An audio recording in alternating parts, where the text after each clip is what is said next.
session.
Good evening.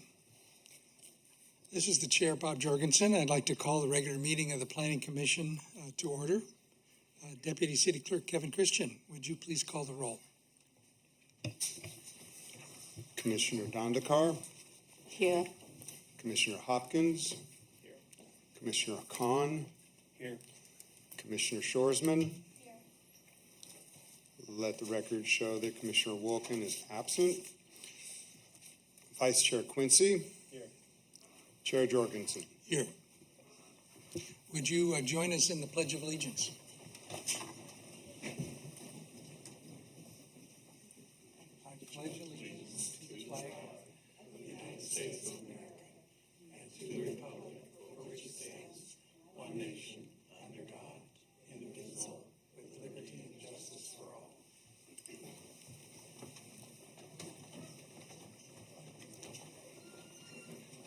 The first item tonight is public comment. This is a chance for those of you in the audience to speak to an item that's not on tonight's agenda.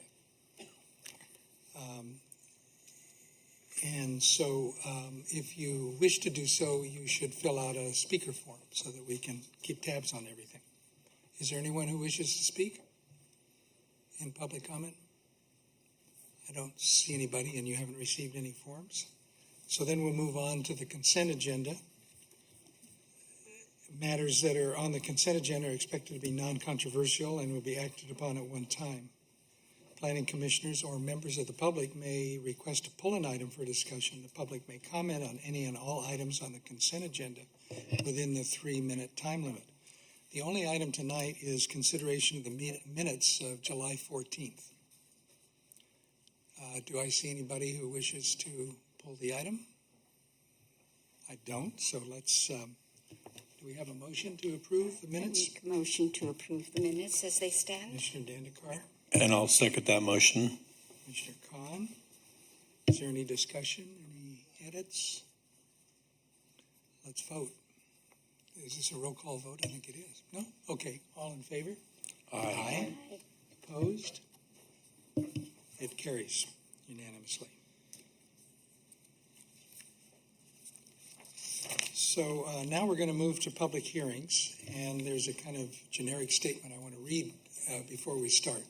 Any court challenge to the action taken on public hearing items on this agenda may be limited to considering only those issues raised at the public hearing or in written correspondence delivered to the City of San Luis Obispo at or prior to the public hearing. If you wish to speak, please give your name and address for the record.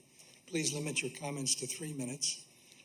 Consultant and project presentations are limited to 6 minutes. So our first item tonight is the continued review of a project located at 468/500 Westmont Avenue. First, I want to ask if any planning commissioners, first, you wanted to speak. Yeah, I have to recuse myself from the item, so I'll be going in the other room for this item. Thank you. We'll see you later.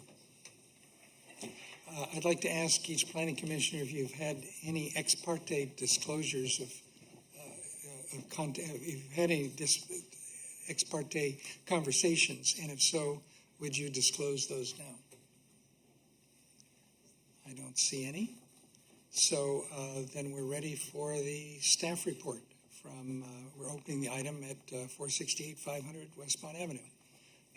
Associate Planner Kyle Van Leeuwen, please present the report. Thank you.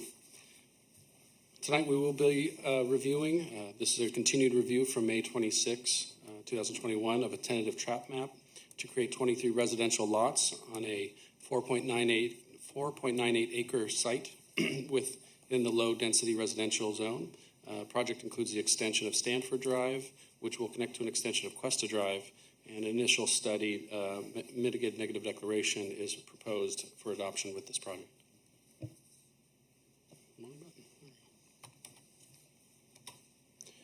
PC's purview tonight is to review the project for consistency with the general plan, subdivision regulations, and applicable city standards and guidelines.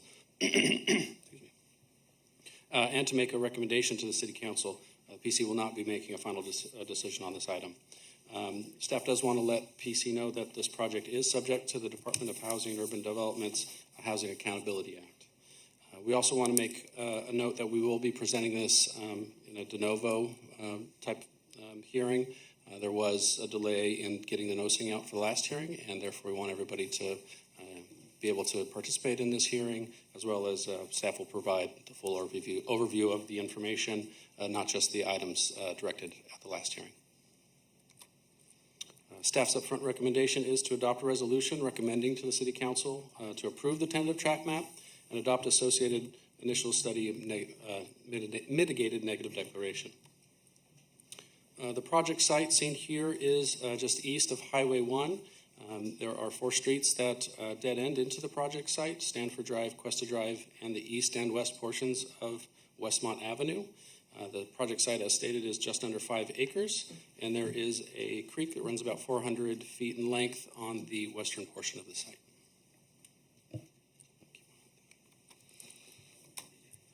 In terms of the full project description, the project would subdivide the property into 23 residential lots, the extension of the streets, sidewalk and parkways, water, wastewater, and stormwater infrastructure is proposed with this project.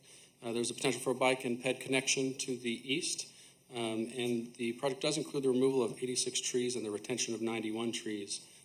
There are no exceptions to subdivision or engineering standards included at the time of the project. Here is a map of the project. As you see, the extension of Stanford Drive kind of takes a gradual curve to the right, where it will connect with the extension of Cuesta Drive. All together, there are 3 lots that will take access from the western portion of Westmont Avenue, 2 lots that will take access from the eastern portion of Westmont Avenue, and the remainder of the 18 lots would take access from this newly connected street. In terms of previous review, the tree committee did review the project and found the project consistent with the city's tree regulations. They added a condition of approval for compensatory planting consistent with tree regulations. Plantings, they went on to state that the planting should be an even mix of 15-gallon and 12-inch tree box sizes, and the requirement that 50% of the required compensatory plantings be of a native species. Tree committee also did highlight a couple of trees that they thought Planning Commission might consider for retention. One of the trees is within the riparian area, which that's a conflict with the fire protection plan. We'll discuss that a little more later. And then trees 33, 34, and 91 are located on the southern edge of the site, and that is right in the same spot as a large retention basin for the stormwater treatment system. So staff, again, we'll discuss that later. We did want to make one addition to one of the conditions. Just to clarify, on one of the project plans, tree number 145 is identified as being removed, and that is inaccurate. That is a native species within the creek corridor, and that will be retained. So. In terms of the project's consistency with subdivision regulations, it's consistent with the size requirements. All lots are consistent with the standards for lot depth, width, and net area. The grading requirements in the subdivision regulations call for the natural contours of the site to be preserved, and largely have been. The pad development proposed is associated with required drainage and water management requirements.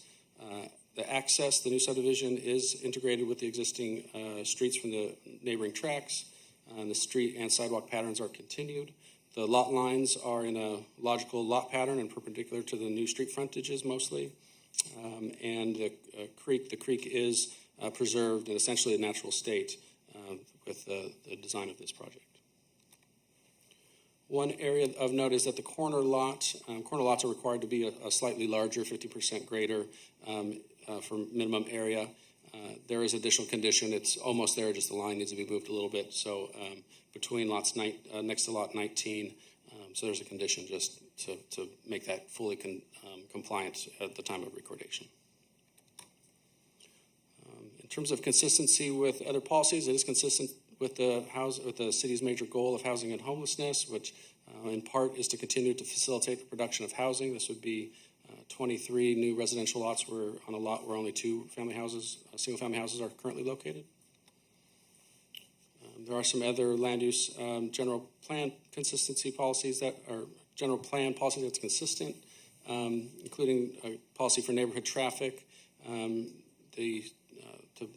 It in part says to foster suitable traffic speeds, street design should include measures such as narrow lanes, landscape parkways, and this is included in this project.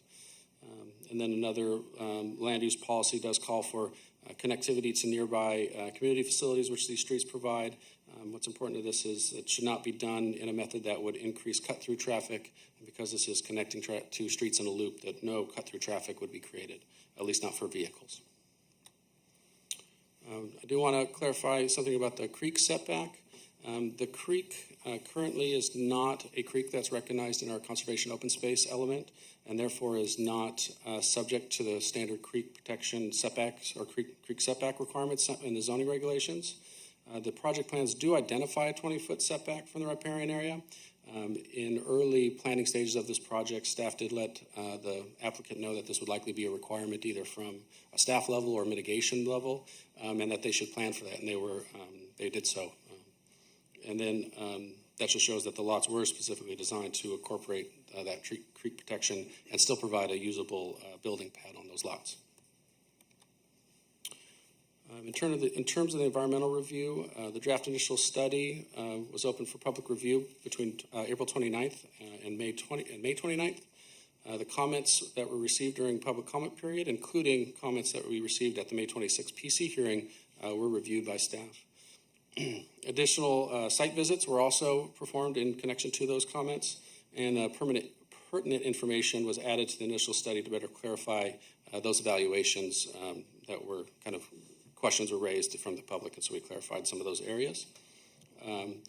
Through that review, we did not identify any new or increased impacts not previously identified in the draft initial study.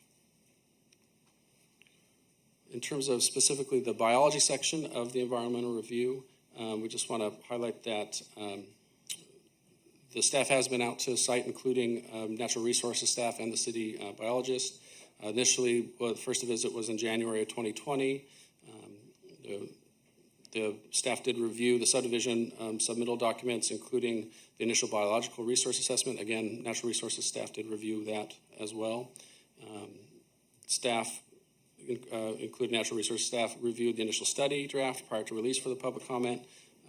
And there was additional site visit by multiple city staff, including the city's sustainability and natural resource officer on June 10th recently.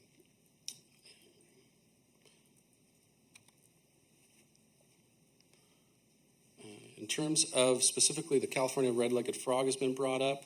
In staff's review, as well as information provided by the applicant's biologist, which has some of the information has been beefed up in the initial study. The site doesn't provide, or we did find that the site does not provide breeding habitat for the California red-legged frog.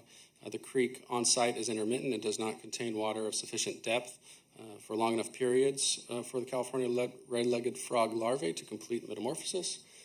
There were some additional pools that were highlighted in correspondence. That's one of the reasons staff went back out there. Those pools also appear to lack sufficient depth. Again, biologist report states this. And the California red-legged frog, although has been recorded about a half mile away, there is a very substantial barrier, which is State Route 1, from where the California red-legged frog has been documented. There is no documentation on record of the California red-legged frog on this side of the 1 freeway, or the 1 highway. There are mitigations that are set. That's not only for the California red-legged frog, but for burning owl and any other species of concern. That includes a pre-construction survey for special status wildlife, the installation of creek protective measures to protect the creek during construction. That also will contain the creek so nobody gets out of the creek into the construction area. And then there's also biological monitoring during the site work required as a mitigation measure. Staff did want to mention the kind of combination of the biology, wildlife, and creek kind of confluence of a couple of different things there. There has been the idea of retention of the non-native species in the creek corridor. That is not recommended by staff. It's in conflict with the fire protection plan, which was required by our city fire marshal for the initial submittal. The applicant did provide that. There is measures in the initial study that calls for compensatory planting. So those plantings will likely take place in where the non-native species are removed. So some of the creek area will kind of, I say change, but we'll see different trees in those locations as currently proposed. The applicant did provide this additional exhibit in the last month or so, essentially showing that if we did keep the trees, or at least counted them as riparian area currently, that there is a version of placement of stormwater retention that still allows for developable pads on these lots. One other thing I wanted to highlight with this is that the applicant not only is showing the developable lots with setbacks, they're actually showing 10-foot side setbacks, and that's the setback for second stories. So they've actually even kind of given a smaller footprint because a 5-foot minimum setback is actually the requirement to the side and rear lot lines. So I just want to again state that there are buildable pads on all these lots, even with setbacks applied. Staff did want to make one modification to condition number 4, essentially stating that when we, as part of the mitigation measure, we would record a biological easement over the creek and the existing riparian area. And this will specifically include any of those trees that are replanted directly adjacent to the creek riparian area. That will be included with the requirement for the easement, open space easement. At the last PC hearing, the PC did direct staff to and the applicant to evaluate alternative grading concepts that may facilitate a few more tree protections on site. We did look into this, the applicant as well as myself and engineering staff. The way the subdivision is currently proposed complies with all of the standards for subdivision regulations and engineering standards as previously stated.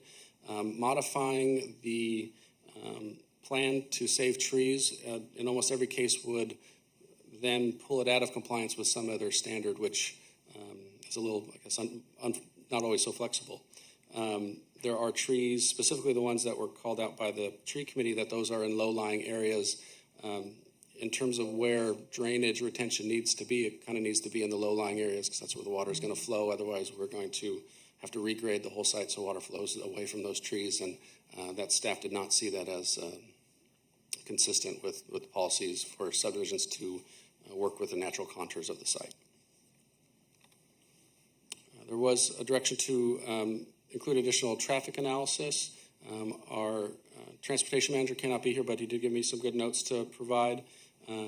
Essentially that the new homes and the additional trips that those would create do not trigger any neighborhood traffic impacts based on general plan policies of thresholds there. The street widths and new street connections are consistent with engineering standards. The connection to Westmont, in terms of if you wanted to change the access so that Westmont was to the east was the access point, would increase the number of people turning off of Highway 1 onto Westmont, and that's an unsignalized intersection. It's already been identified as somewhat dangerous, I guess, from the Caltrans and city staff. So city staff and Caltrans would not be in support of changing it in that way.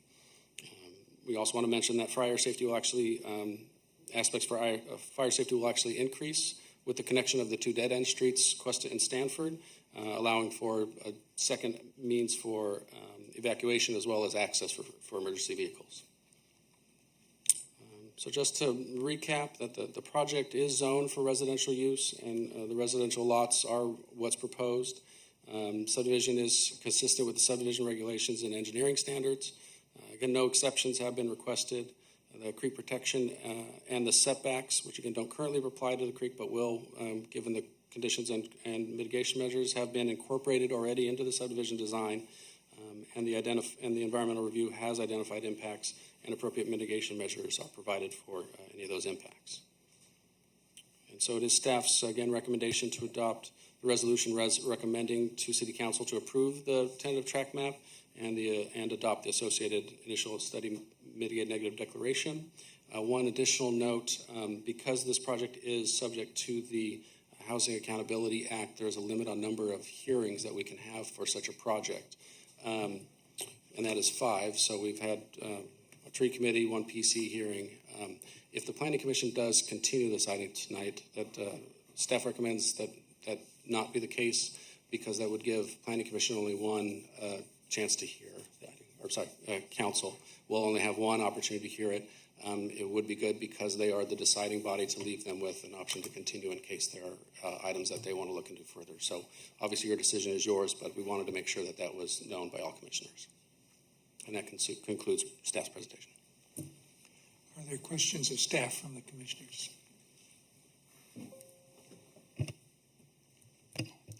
Commissioner Davenport. Yeah. I'm interested in the analysis of the Westmont connection. There is already a large apartment complex that exits out of Westmont.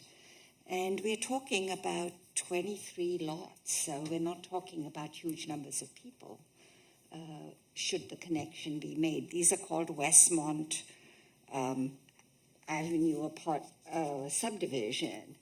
And I was one of the planning commissioners who went up the 2 streets that were going to be impacted when the students were here. And I'm really concerned about the traffic on those 2 streets. It was jammed. I almost got hit by somebody backing out who couldn't see me driving on Stanford. And I'm really concerned about this subdivision just making the problem much worse. So I'd like to know what analysis. I mean, I understand CAL FIRE and the city is not supportive, but again, I'm concerned about the traffic issues for the 2 streets. I would say the technical response to your question is that the existing traffic generation on either of those streets is about 220 trips per day. 300 trips per day. The entire project would add, according to this analysis, that about 220 more trips. Even if all of those houses only chose Stanford or Cuesta to exit, it still would not be over the general plan residential local street max daily traffic thresholds for that type of street. In terms of the existing condition on Stanford, I've driven down that street multiple times at this point. A couple of things that my experience was that it seemed like there were some people with some very large cars that needed to learn how to park closer to the curb is one of the, maybe the things I noticed. The other thing is that the Stanford, which is I don't have the width in front of me, is narrower of the two streets. For traffic calming purposes, we often, or engineering and traffic staff encourage those thin streets because people drive slowly. So if you felt like the street was a little bit congested and so you drove slower, it's not to say the purpose is to feel congested, but a little bit of congestion might be the outcome. I guess my follow-up question is, I'm sorry, can you understand with this one? My follow-up question is, if the impact isn't great on these two smaller streets, why is the impact so great on Westmont? So the impact wouldn't necessarily be on Westmont. It would be from people turning off of Highway 1 headed out to Morro Bay.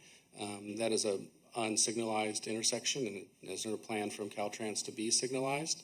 And other projects have, I believe a Cal Poly project and preliminary stages has looked into utilizing that as an access, and Caltrans basically said no because that was dangerous to increase the number of uncontrolled left turns going off of that street onto Westmont to access that section. So again, in terms of the way the project is proposed, it's consistent with what the traffic engineers would recommend to do, I guess, is the answer. That secondhand, but yeah.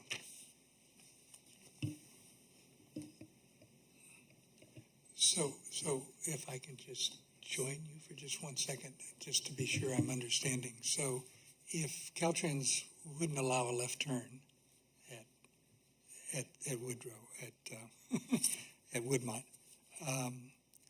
then then cars would have to come up another way. They would come up, you're saying that they would come up Stanford and Cuesta anyhow to get to this project, not go through. Right, you would come via Highland. Yeah, the way it's designed, Stafford and Cuesta access from Highland.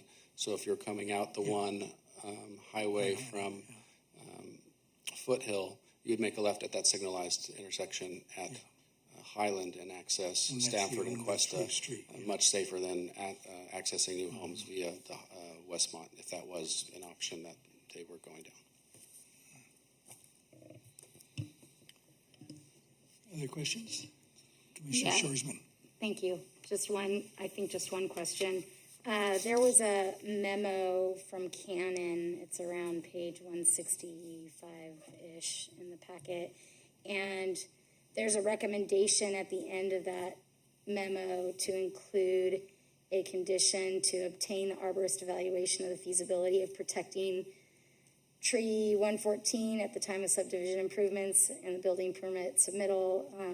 Anyway, it's about retaining tree 114, and I didn't catch whether or not that was included, and if it was, if it wasn't, is there a reason? There's a lot of trees proposing to be removed. And yes, the applicant's representative, at the time we were evaluating essentially trees that could be retained on site and how that would interact with engineering standards and subdivision requirements, and if that would make any changes to it.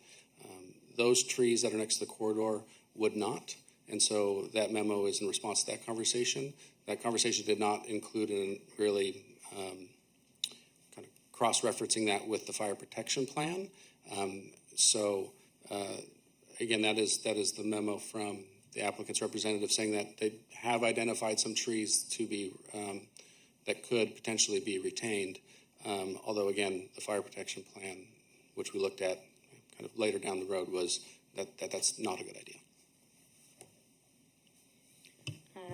Just one other question. I'm not sure if this is better for the applicant or not, but you can tell me that. Is the intention to develop all these lots at one time, or is it to sell them all individually and phase in the building over time. I do not know their intention. The project is to create the lots. Yeah. Commissioner Dandekar, you wanted to follow up on the first question, I think. Yeah, Kyle, just to follow up on the first question, in your analysis, did you find out how many apartment units are in the current Westmont apartment complex that feeds right onto Westmont and makes the left turns too? How many apartments are there? It's quite a large complex, isn't it? Yeah, the analysis I was provided is for how the project's proposed, so that was, they provided counts for Cuesta and Stanford. We didn't analyze alternatives, so that no, we don't have any numbers on number of trips already from Westmont. I mean, I drove around again, and I saw, there must have been 60 apartments, 80 apartments in that complex, mostly occupied by students, I would think. So we're talking, and maybe more, I just didn't count, but that's a lot of traffic that's making right turns and left turns on Santa Rosa or, the highway. I don't have any additional information on that. Yeah. Thank you. Further questions? Then let's move to this, the next stage of the public hearing, and that is a presentation by the applicant or representative.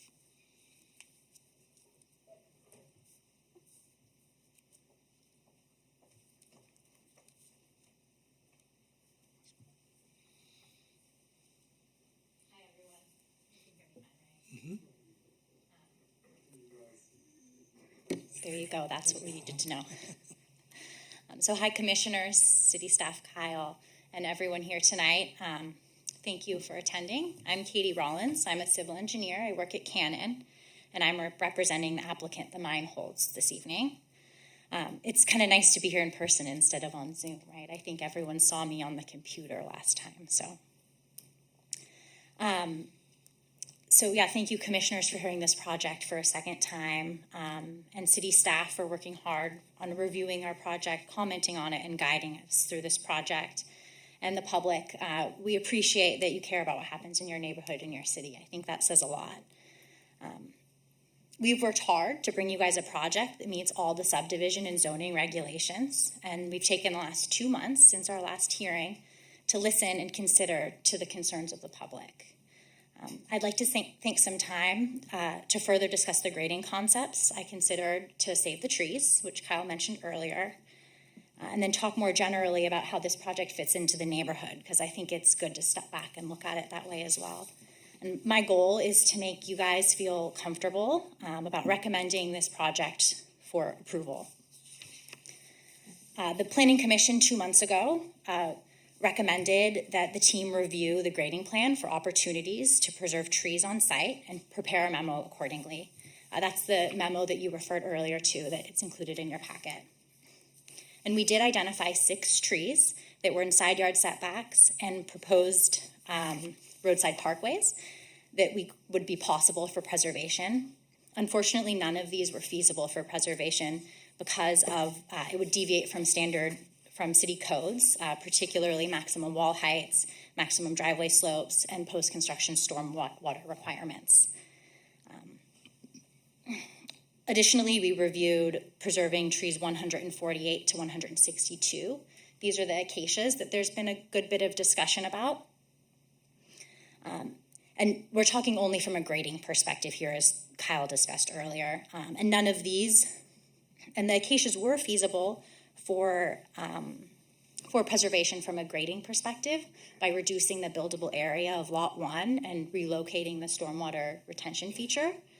But unfortunately, as Kyle mentioned, due to the fire protection measures, it's recommended that these trees be removed, and the city staff and our biologist is in concurrence with that recommendation.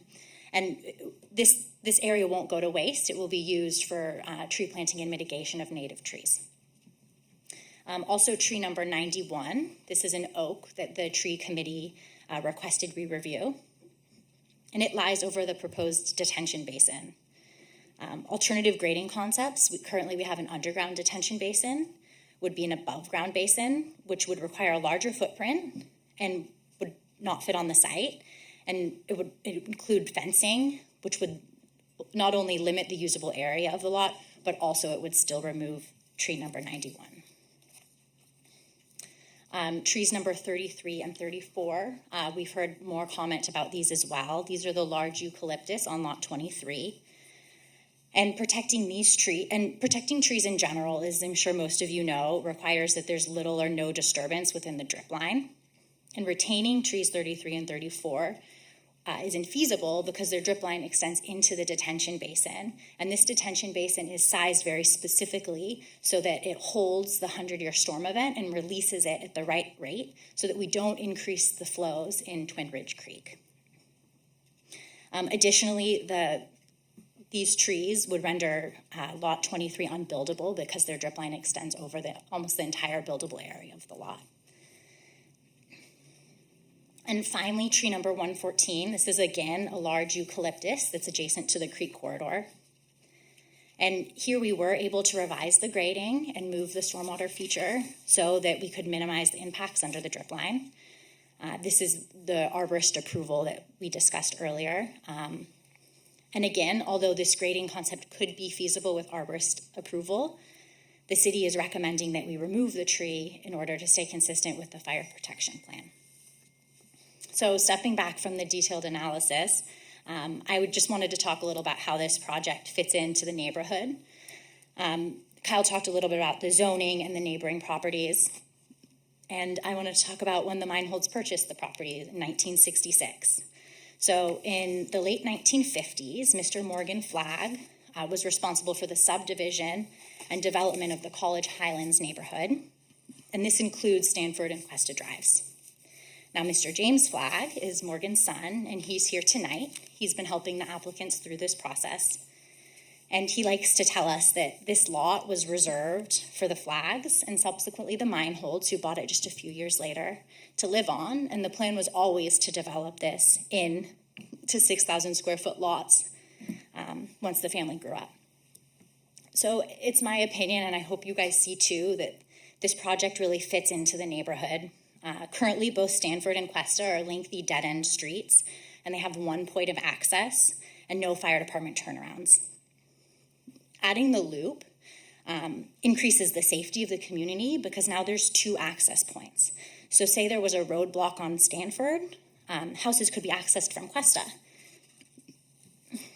And then, as Kyle talked about, if we were to add a link to Westmont as well, we would be increasing possibility for cut-through traffic. This project really creates lots that are very similar to its neighbors. The project is surrounded on all three sides by lots that are approximately 6,000 square feet, and the Meinholds property is currently 5 acres. That's 218,000 square feet. And this project proposes 23 lots that are a minimum of 6,000 square feet. Many are much larger because of the creek. And these lots are much more comparable to their neighbors. And we also like to know that we've seen a lot of approvals from the city in the last 5 years of 45 and 5,000 square foot lots, and these are not those lots. These fit the surrounding neighborhoods and match that same size as their neighbors. So I hope that my little discussion and a little detail of the trees and the history and the context eases some of your concerns about the neighborhood, and that you feel like this is the right project for the parcel. So with that, I'm here to answer any questions. We also have the Meinholds and Jim Flagg here to answer any questions, and of course, our consulting biologist, Kevin Merck. Thank you guys for your time. Are there questions of the applicant or representative? Commissioner Shoresman.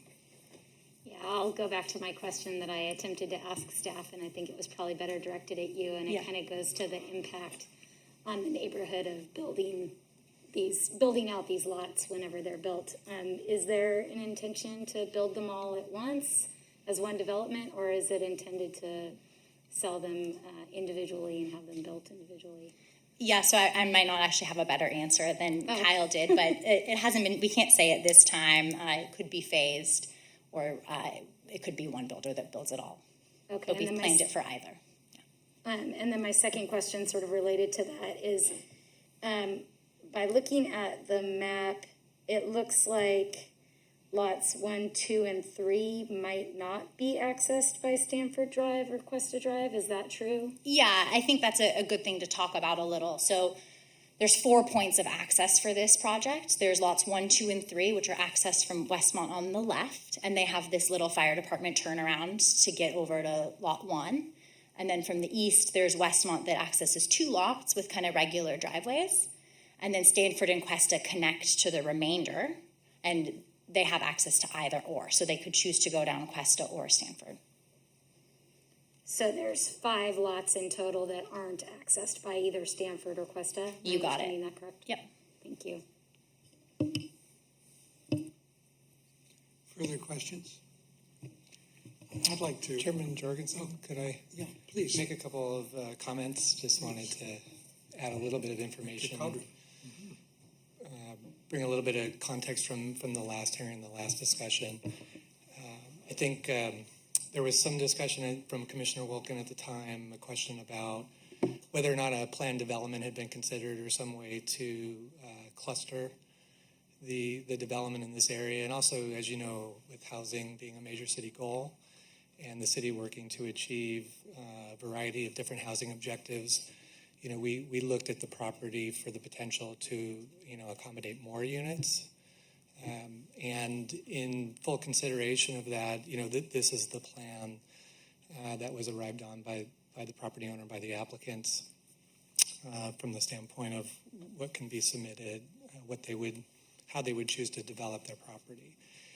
You know, the Westmont question is an interesting one in terms of connectivity, because certainly in city planning, you know, we aim for grid streets from the standpoint of giving people multiple points of access, and also grid streets when they connect to an arterial or to a street that has more capacity, then you have the potential for more residential density to accommodate, you know, more units, which is certainly our goal within our existing city footprint.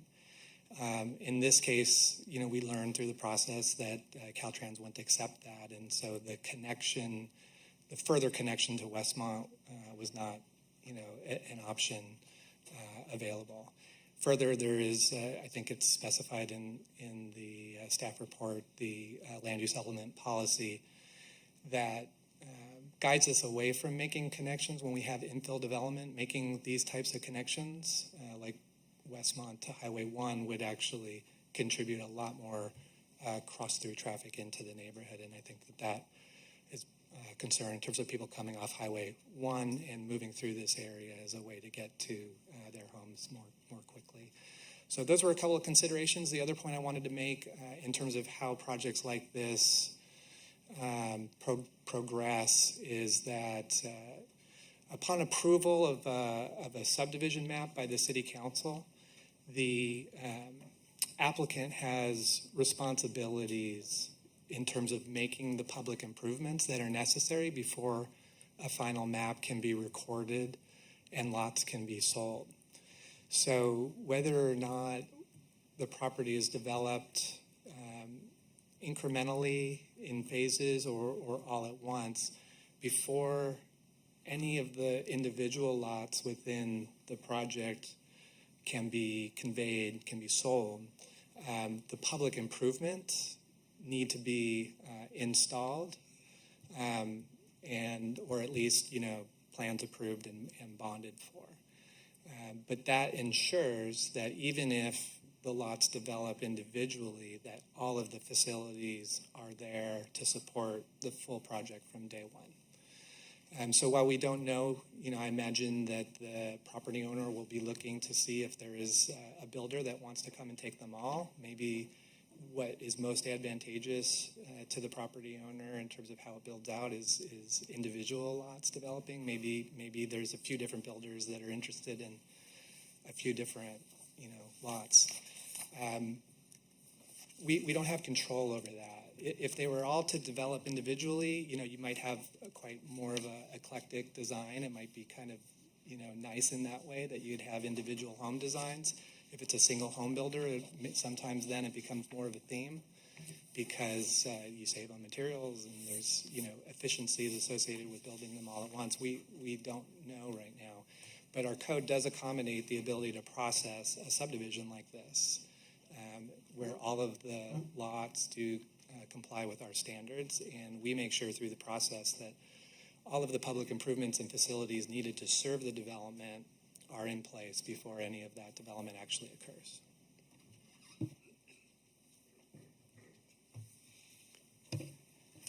Actually, had a follow-up question. Yeah, I had a follow-up. Oh, I'm sorry. Did I cut you off? Please, Oh, go sorry. ahead. You go first, Commissioner Denker. No. You're sure? Go ahead, you were first. Thank you. So I did have one additional question. It was brought up on the Housing Accountability Act earlier, and my understanding is there's a fairly, this kind of goes in the process question that was being discussed about how many more hearings we have left as well. My understanding is there's a pretty high bar and legal standard to reject housing, to outright not approve it. Could you talk a little bit about if that were to be the decision, what that high bar looks like? Sure, I can turn it over to other staff too. I mean, I'll tell you, basically the findings that have to be made to deny or to modify a project under the Housing Accountability Act such that, units would be lost or reduced in size. The bar that's set is that it has to be a health and safety impact. You have to have specific findings based on fact that there would be a health and safety impact associated with approving the project as submitted. And I'll just, in case anybody else wants to add. I think that covers it pretty well. I would just add that, beyond the health and safety factor is a high bar to make, and there has to be substantial evidence in the record to support that. So I'll leave that there, and I don't know if our Assistant City Attorney has anything to add to that. But I'll just chime in and clarify that the Planning Commission would need to find that there was a specific adverse impact, which the standard for that is a significant, quantifiable, direct, and unavoidable impact based on objective, identified written public health or safety standards or conditions. So there are pretty significant findings that would need to be made to support a denial or modification that lowered density of the project. Commissioner Dandekar? Yeah, thanks for the clarification, Michael, about the Westmont thing. Just for my edification, is all of Santa Rosa Caltrans then? I mean, we can't ask for any. Does Caltrans control that part of the road? How does this work? They do control this part of the road, but not all of Santa Rosa is Caltrans. So this is still Highway 1 in Caltrans jurisdiction. Where does it start? It might be right at that Highland intersection. I'd have to research that and let you know specifically. So Westmont the apartments were grandfathered in? Oh, yeah.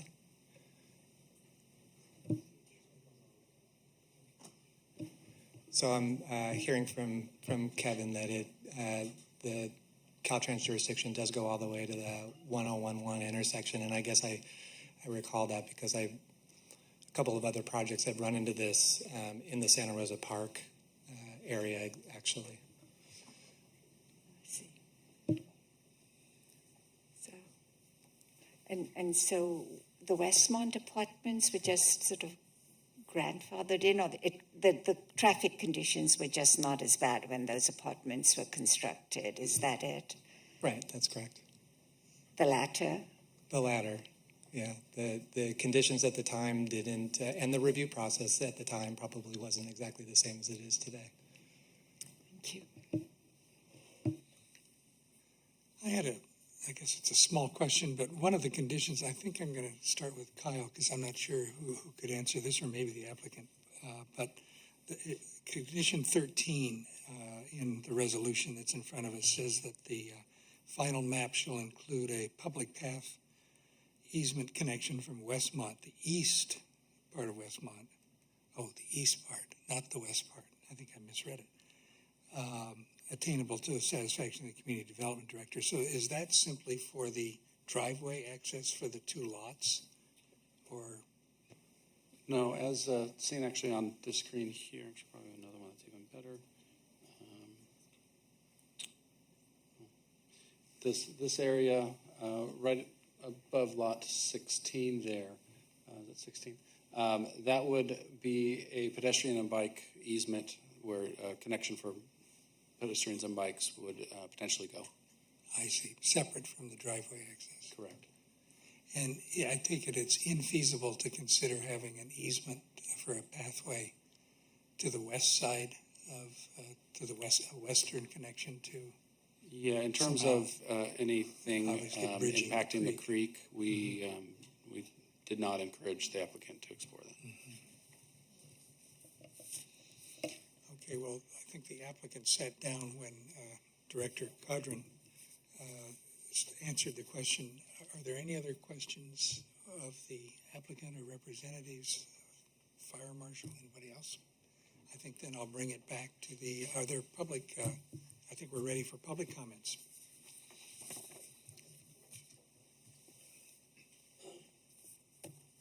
First one up is David Brody. I'm going to read the second name as well. Robert Schroeder is the second person up, and third will be Mary Ann Stansfield. Just going in order as these were received.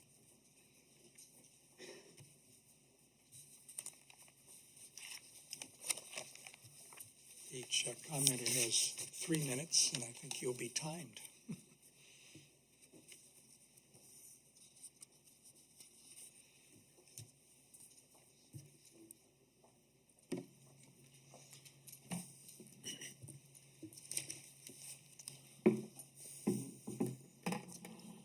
Good evening, Commission members. David Brody, Charo, San Luis Obispo. I've always said that the Planning Commission is the most important commission and group of people at City Hall.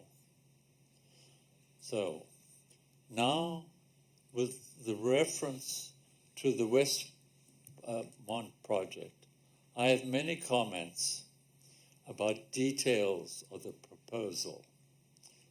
But after having endured the national disaster caused by the inappropriate approach to COVID-19 epidemic, I feel we are playing with the same fire related to climate change.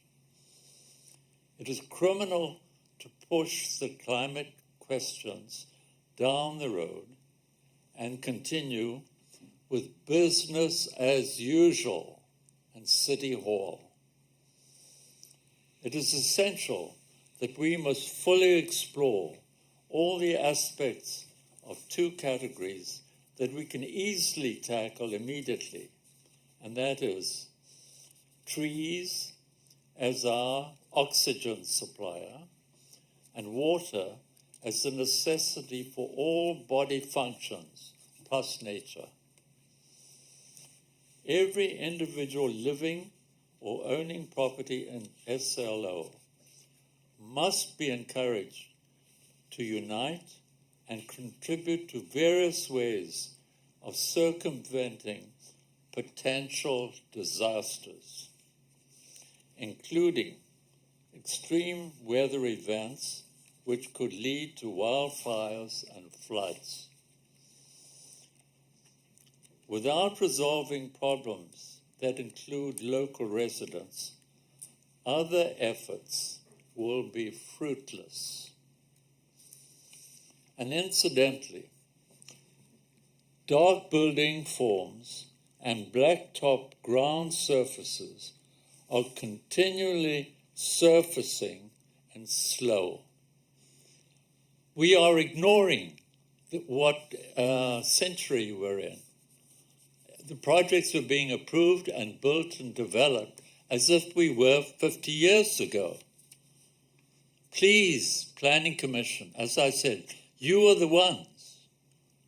We as residents are relying on you. And this project is a good case study. Be careful. It's a wonderful location to stand there on that hill and look at the areas around. Be careful what the associations are with the community. Thank you. Thank you. Next speaker is Robert Schroeder, and then Mary Ann Stansfield and Eileen Amaral.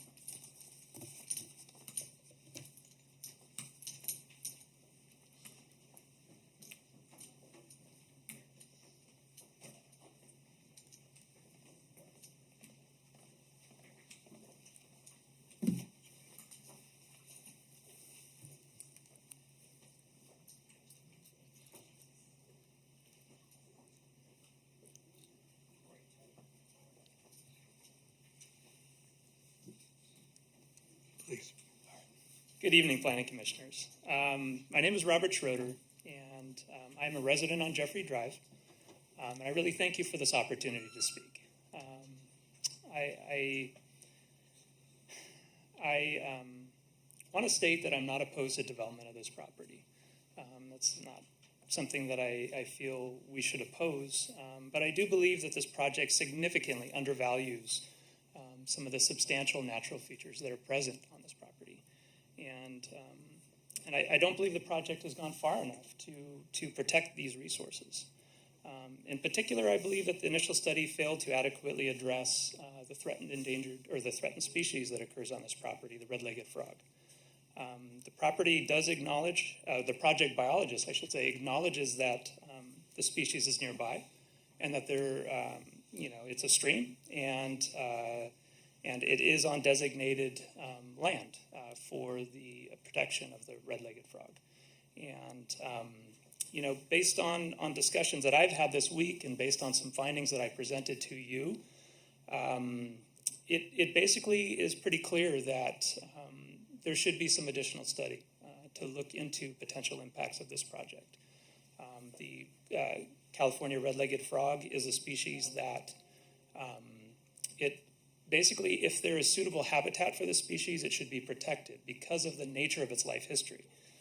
It is highly migratory, and it can travel considerable distances to move into habitats.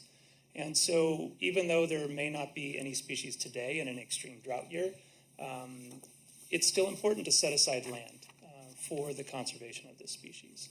And so following my discussions with U.S. Fish and Wildlife, and given the additional survey information I presented to them, they were in concurrence with the belief that this is potential red-legged frog habitat. I believe that we should seriously consider doing some additional work to determine the extent to which this species could be present on the land, and we should be very diligent about how we go about that. The U.S. Fish and Wildlife has specific protocols for doing that. I believe that the current biological study is insufficient to truly address the potential use of this habitat by the California red-legged frog. They weren't aware or didn't mention that the wetted area near my property was there, and they didn't further look at other potential habitats in the surrounding area. And you'll see from my comment that there definitely was additional areas of potential habitat for this species. So all things considered, I respectfully request that there is an inclusion of the mitigation measure that requires the preparation of an accurate California red-legged frog habitat assessment prior to any work in that riparian area. I have submitted comments also on the flood impacts in this area, and I think you should all take a look at the video. You should all understand what we're talking about here. This system is already pushed to its maximum. The flow through much of this watershed, which includes many neighborhoods, descends down and enters into this Twin Ridges Creek. The flows are tremendous. The flows are near bankful. There is flooding of properties in the area. You are adding a significant covered piece of property with all the roofs that are proposed to go on this property. It's going to significantly change the flow. So I want to make sure that it's considered in the modeling that this system is already at flood flow. And I definitely am super concerned about that. So I appreciate the time. 3 minutes isn't quite enough. It goes by very quickly. So I Thank you. appreciate the opportunity. Thank you. Next is Mary Ann Stanfield. Thank you. Mary Ann Stansfield, 653 Stanford Drive. There's 4 things I'd like to discuss. One is dust mitigation. Being one of 5 properties right up against the property line, the building property line, I'd like to request that a dust mitigation plan be included. Once this is approved and the building starts, we will have no say. There are at least 5 properties adjacent to a huge vegetative buffer that will remove 2 eucalyptus and oak tree, 2 large pine trees, among other 20 to 30 foot tall brush growth. The ground then underneath this area will be excavated and made into a draining ditch, which will create a high dust situation. And that's just one specific area. What is the plan to make sure our homes are not covered in dust every day and that our air quality is managed? Second, PG&E lines and poles. There will be a retaining wall built on the other side of our fence line. So there's a PG&E pole 8 inches from our fence in this vegetative buffer zone that's being removed, and that has not been addressed. Will this pole be removed and the lines be put underground? Will PG&E then need to dig up the backyards of my home and our 4 neighbors that border that property? We need to better understand what is happening with the PG&E pole and retaining wall directly on the other side of our fence before a plan is approved. Population and housing. I'd really like for us to better understand how many homes are going to be approved to be built on each lot. Like, what is the maximum? Because we know right now that currently the plan says 3, the residence, the ADU, and the JADU. But what about SB 9? Would that make it 4 per lot?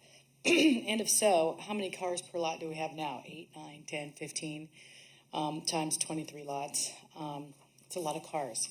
With SB 9 quickly passing through the state, it's concerning that no traffic study has been done in the case that 4 homes should be allowed on each R1. Can we push the final vote on the plans until after SB 9 passes? Aesthetics. A vegetative buffer being completely removed along the southern border of the development, which will change the aesthetics of the 5 homes along the property line and the neighborhood itself. This green belt is slated to become a drainage ditch with, as I mentioned, with no vegetation mitigation to replace the trees and the current vegetation slated to be removed. The current plan, as I said, removes 3 eucalyptus trees throughout the property that the tree commission had recommended be saved, and I know this has been discussed. However, I've never heard anybody mention if a monarch habitat assessment had been conducted, and if that would be something that would be needed. That beautiful skyline, the ecosystem filled with birds, hawks, butterflies, and so much more will be completely removed. At this time, I see a drainage ditch going in the same spot. Where are the trees? Where are the mitigation to this aesthetic change? The CEQA requires mitigation for aesthetic changes to a neighborhood, and so what is it? And I'm just asking, where are the trees going to be planted? These trees can be seen from the backyards of homes all up and down the street, and these skyline trees deserve another chance. Thank you. Thank you. Next is Eileen Amaral, and then followed by Genevieve Check, and then Adolph Check.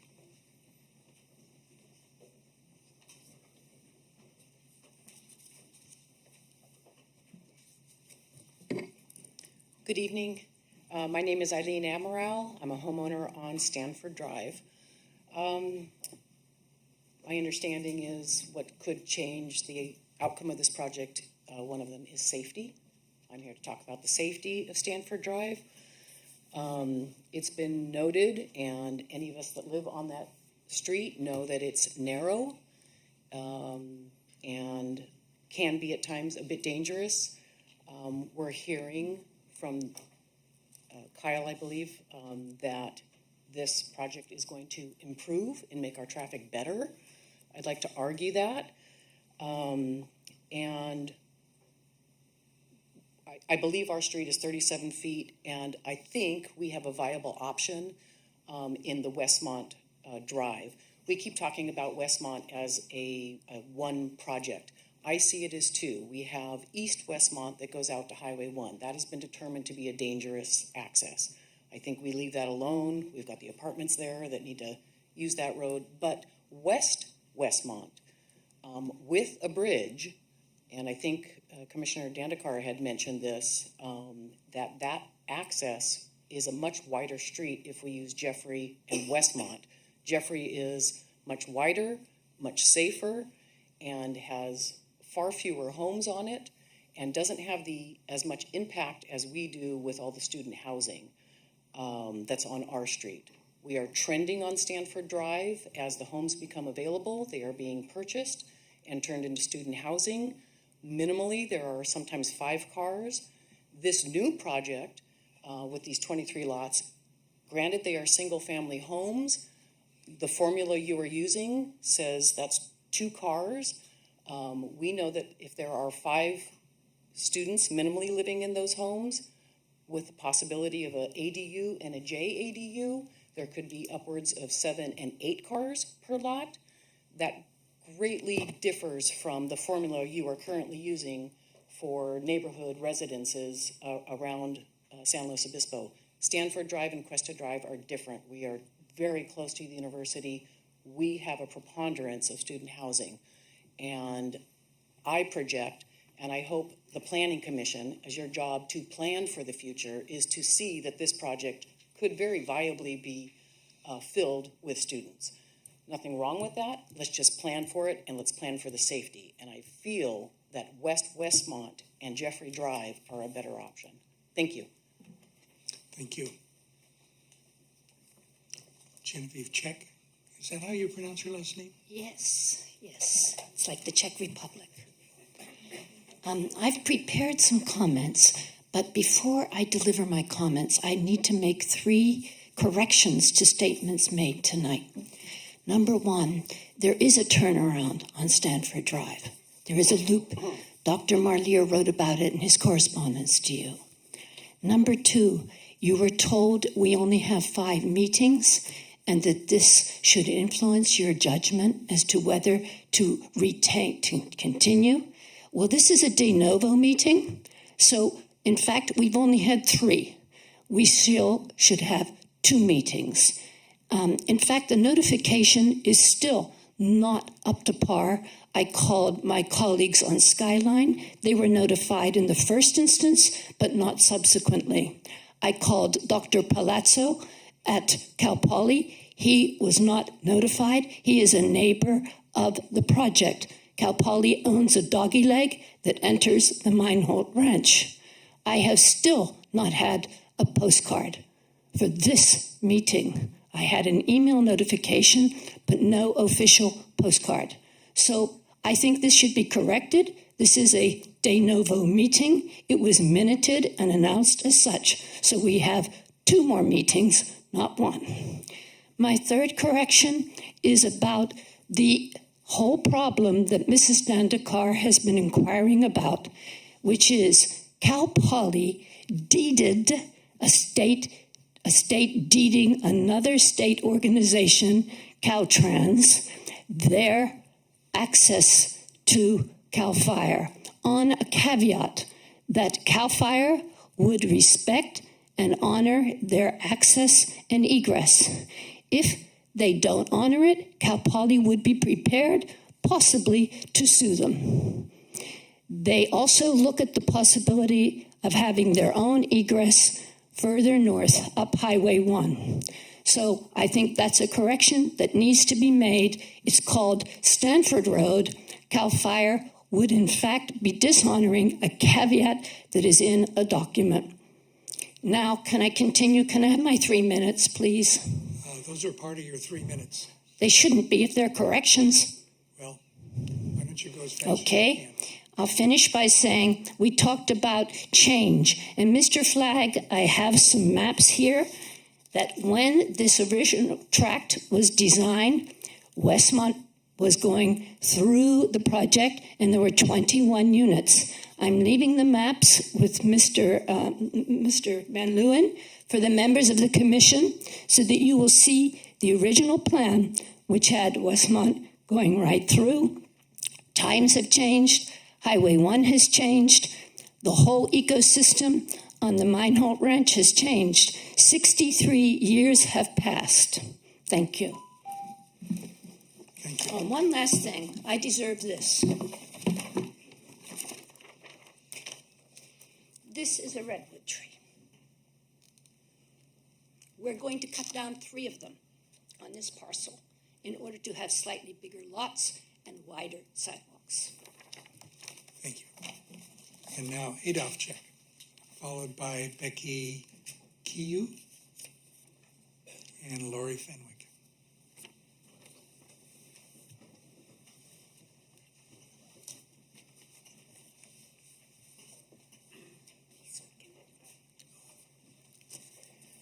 Adolf Check, 612 Stanford Drive. I would like to talk to you about the residents that have not been consulted and will not be consulted. They come in 2 forms. Some are mobile and some are sessile. The mobile ones are lovable, and some of them, such as the red-tailed hawk, are majestic. The sessile ones are lovable, and some of them, such as the redwood, are majestic indeed. Now, on page 9, or alternatively page 17 of the 1,225 pages of the agenda packet, you will find a conclusion drawn by the biological resource analysis. That is to say, an analysis of the measures to be taken within the creek corridor to protect the biological resources, meaning the living beings living there and sustaining life, sustaining themselves, sustaining each other, sustaining us humans, the air, the water, and the soil, in short, the planet. This analysis has come to the conclusion that, and I quote, the habitat value of this creek area will increase and the wildlife corridor will be maintained and enhanced. When you're confronted with a statement like that, and remind yourself the context is one of building a road and preparing the land for building houses on either side of it by grading, placement of retention walls, shifting of soil, etc., you ask yourself, am I living in a fantasy world? Is this drawn up for some fantasy world? You ask yourself, this is, and I quote again, less than significant impact. Then you read on and you see that this is referring to creek setbacks, establishment of an open space easement, and the removal of non-native species and replanting by native species. Taking these things one by one, you might say that setbacks, there are answers to all 3 of them. Can I have the extra time to answer them one by one? They're short. Thank you. Wrap up, please. That the idea that setbacks of their own, by themselves, enhance or even maintain living space for non-human living beings is simply ludicrous. To maintain, you must not build at all. To enhance, you have to knock down existing man-made structures. Concerning open space easements, the fact that I can go to Yosemite is my open space easement. I have never heard of anyone saying that human feet maintain, let alone enhance, pristine natural environments. And finally, as for native versus non-native trees, of course, on principle, native species are preferable. But a lot depends on circumstances. A well-established eucalyptus or acacia may indeed be a better fire guard than a newly planted California Black Walnut. Thank you. Thank you. So we have Becky Key. Okay, good. Got it. Peachy Keen. Please. Hi, I'm Becky Keen. I live at 628 Stanford Drive. I've been a homeowner there for 30 years. I've watched the street evolve over this time. I raised my 2 young kids in the cul-de-sac on that street that actually does exist. And I wanted to broach the topic of the congestion of Stanford Drive and how it's changed over the years. And I truly appreciate your concern about that and your observation of it. Dan Kerr, right? Commissioner Dan Kerr. Because it is a real viable thing. And it happens when the students are back in town. And I appreciate Kyle's best case scenario that when there's more congestion, people are going to slow down and it's going to make it safer. Well, it's the kids coming into school and they don't really see life that way. They're not old like me, so they're not slowing down. In fact, they race up and down that street and with the narrow bypasses with cars bumper to bumper on both sides of the street. And that's how it exists now. And so what really scares me about this project is that they seem to have, and Kyle, all due respect, but I think you are, again, giving a best case scenario about the traffic numbers that we might see with this new project. But the fact is that none of you here tonight, including the planners, can answer how these are going to be constructed, in what time period, what it's going to look like. We know the lot sizes, but we don't know much than that. Then how can we actually act like we have a handle on what the traffic impact is going to be? So what really scares me about this is now that the developers want to close off both other accesses so that, and houses will be there, so that then Stanford and Cuesta will be the only option no matter what throughout time. They're never going to tear down a house to make another exit. And if it gets bad, and it very well could, then what happens? So I just think that this option here is just too short-sighted. And as a planning commission, we always need to plan for the what-ifs. I know we can't take everything into consideration, but certainly I wouldn't think this early in a project you'd want to close yourself up to one option, basically, and say, okay, let's do it, and then see what repercussions happen after that. So I feel very strongly about that. I have 26 minutes left. I'm going to talk about the creek in the back because I'm on the west side. Back in 98, that was the big El Nino, and I saw that creek. The water was to the height of the creek, and it's probably about 20 feet across, and it was roaring like the Mississippi River, which I lived on growing up, so I know what that looks like. And it was scary as hell. I mean, it was still raining, and that water was up to the top of the creek. So in 2017, I'll just do this real quick, they were saying the same thing was going to happen, so I bought flooding insurance and sandbagged the back of my house because I truly didn't know after experiencing 98. But I just can tell you that with my own eyes, I saw that creek as bad as you can imagine, and I just don't know what this, with the cementing and the housing and the no soil penetration, how it can affect this project. Okay, thank you for your time. Thank you. We have Laurie Fenwick, who appears to be the last speaker. Hi, good evening, everyone.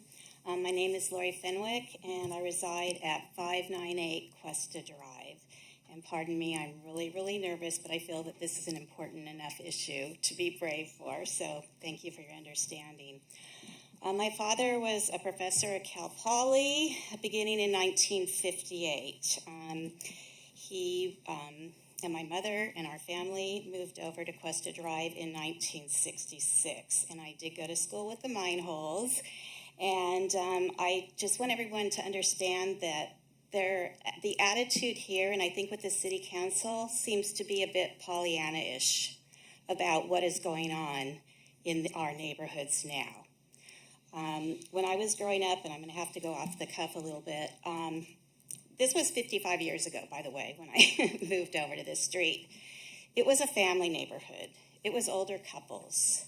It is now full of students, investment properties, and every time someone moves or unfortunately passes away, the investors snap it up right away. We've been solicited by investors to sell our home because it's one of the larger homes on the street.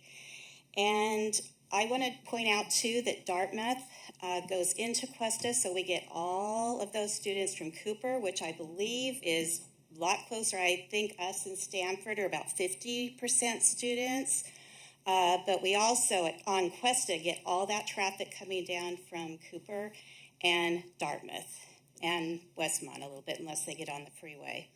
So I'd like to take you to take that into consideration with your decision this evening. So I just want you to realize what it's like for us that this neighborhood, our neighborhood, like Hathaway and some of the others off-brand, are eventually going to be all student neighborhoods, because I've seen it in my neighborhood over the years and on Stanford. So going back to they're saying, well, this was always going to be, developed over at the Minehold property. It's 500 Westmont. Okay, Westmont is on either side. So it seems to me like Westmont was going to go all the way through eventually, straight through from one side to the other. And by the way, Highland, as busy as that is, was a dead end for many, many years. And one of you can probably research when Highland was opened up to Santa Rosa Street as well.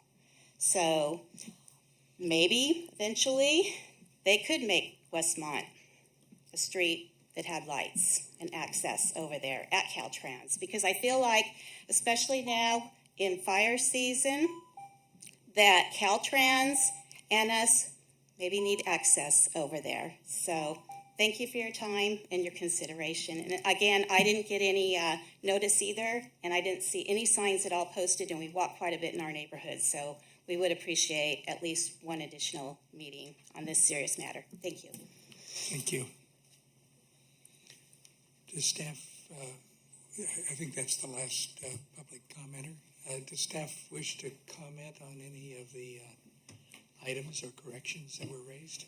The one thing I will mention is there was concern about dust mitigation that is included in air quality dust. Sorry, my computer froze again here. It is a mitigation measure, and I believe that addresses the handling of the dust, keeping the particulate matter down. If there's specific areas that you'd like to respond to, let me know. And I do think we do have Hal Hanula here, who might be able to speak to flooding or the power pole issues, or if any aspects like that. One person asked about a construction communication plan, I believe. How could that be realized, or is that done at all in bigger projects like this? Sure, that could be realized through a condition of approval. So it would be a condition that we would have.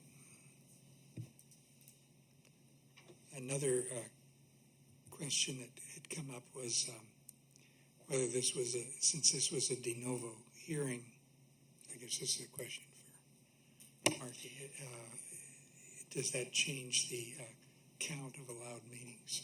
No, under the Housing Accountability Act, it applies to both any type of hearing, including a continued hearing. And so I think, just to clarify, this is the third hearing. There are 2 meetings left. And I think staff's recommendation is reserving that extra hearing for council should they need it, since they're the final decision maker. So staff is not suggesting this is the last meeting. And then lastly, there was a statement about Cal Poly needing their access to Cal Fire, but permitting egress and access to something related to this project. Does that, have there been any title searches about such easements or access? I'm not sure I understand the full scope of the project. I know there was concern at one point that Westmont to the east would eventually be used to connect to something in Cal Poly's master plan retirement community up there. That is not included in this and would not be facilitated by this application. If it has to do with something from Santa Rosa to the east, I don't have any additional information on that. Thank you. Any other questions of staff? Yeah, I just wanted to follow up on the connection to Westmont. Just so I confirm my understanding, staff's a position is that there would be essentially greater traffic risk, greater issues from the connection from Westmont through to 1 versus so it's basically, two decisions that have bad impacts, and just you feel that the Westmont connection would have the worst overall safety impacts. Is that? Just want to make sure I'm understanding that correctly.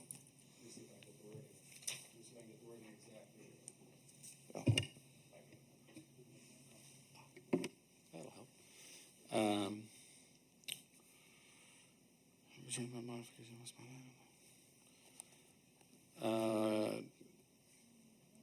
Directly with Westmont Avenue in lieu of Cuesta Stanford Drives, the question is raised. This would not be a preferred alternative for the City Transportation Division, as we'd prefer to not add additional left turn movements at the unsignalized intersection of Highway 1 and Westmont Avenue. Uncontrolled left turns on high-speed streets create high potential for severe traffic collisions. In fact, Caltrans has commented on previous development proposals in this vicinity about these very concerns. I'll also note that the Highway 1 Westmont intersection does not meet or warrants for signalization, even with the addition traffic contemplated by this development. So, again, making an unsignalized left-hand turn from 101 or from the 1 onto Westmont is not preferred. It is considered high potential for severe traffic collision, and in comparison to connecting these two streets, which the average daily traffic numbers don't break any thresholds, this is the preferred option.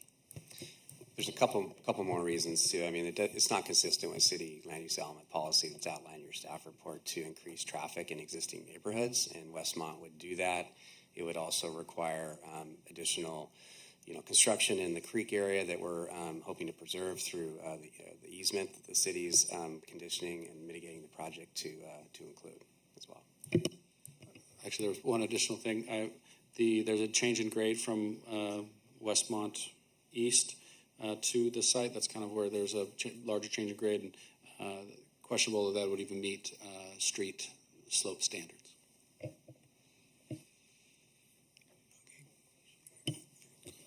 So we were provided what looks like a prior tentative track map. Was there a prior tentative track map approved for this site? I don't know that any additional history on that. That was in files. I don't know if that was something that was submitted and never received tentative approval. This is back in '58, so that does explains why the streets are dead-ended. It doesn't hold any precedent currently. Right. I guess the point I was trying to make is it seems that at some point in the past, development and subdivision was anticipated at this site. Absolutely. Okay. And then did you say someone was here that could respond to the comment on flooding? Yeah, so Hal Hanula is our senior civil engineer in the Community Development Department, and his team is responsible for implementation of the city's flood damage prevention guidelines and our drainage design manual. It's important to know that we operate under permits also from the Regional Water Quality Control Board, and so development in the city has specific obligations in terms of meeting our standards, and then the city has obligations to enforce those standards to be in compliance with our permit. We also, by virtue of our permit and the way that we implement it, for any properties that do require, that do have flood insurance, the rates are better because of our programs and policies. So what you'll hear from Hal is that development like this, which is I know it's a big project for the neighborhood, and it's new and different.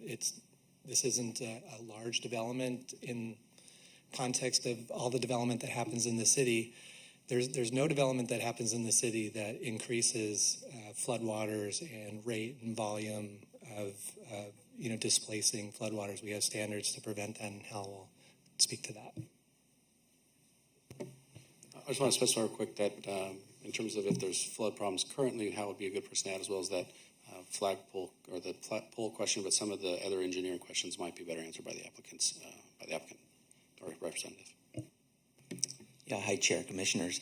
We look at, as far as stormwater runoff, both water quality and water quantity. And so the flooding piece is that quantity, and our drainage design manual, part of the waterway management plan, would look at pre versus post runoff. So we look at a 2-year through 100-year event. And what we're seeing because of the water quality piece is that some of those smaller storms, the sub 2-year storms, sometimes that water will never even leave the site because now they're having to retain it for water quality purposes. So the smaller events, the events you'd experience every season, those should be diminished. The bigger events we're reviewing at the 2 through 100. The applicant has done their drainage analysis, ran their riverine analysis to show the depth of flooding before and after. And that's why they have the detention basin, so that the water can come in, they can meter it out slowly. So it takes that peak off of a sort of a flashy flood situation.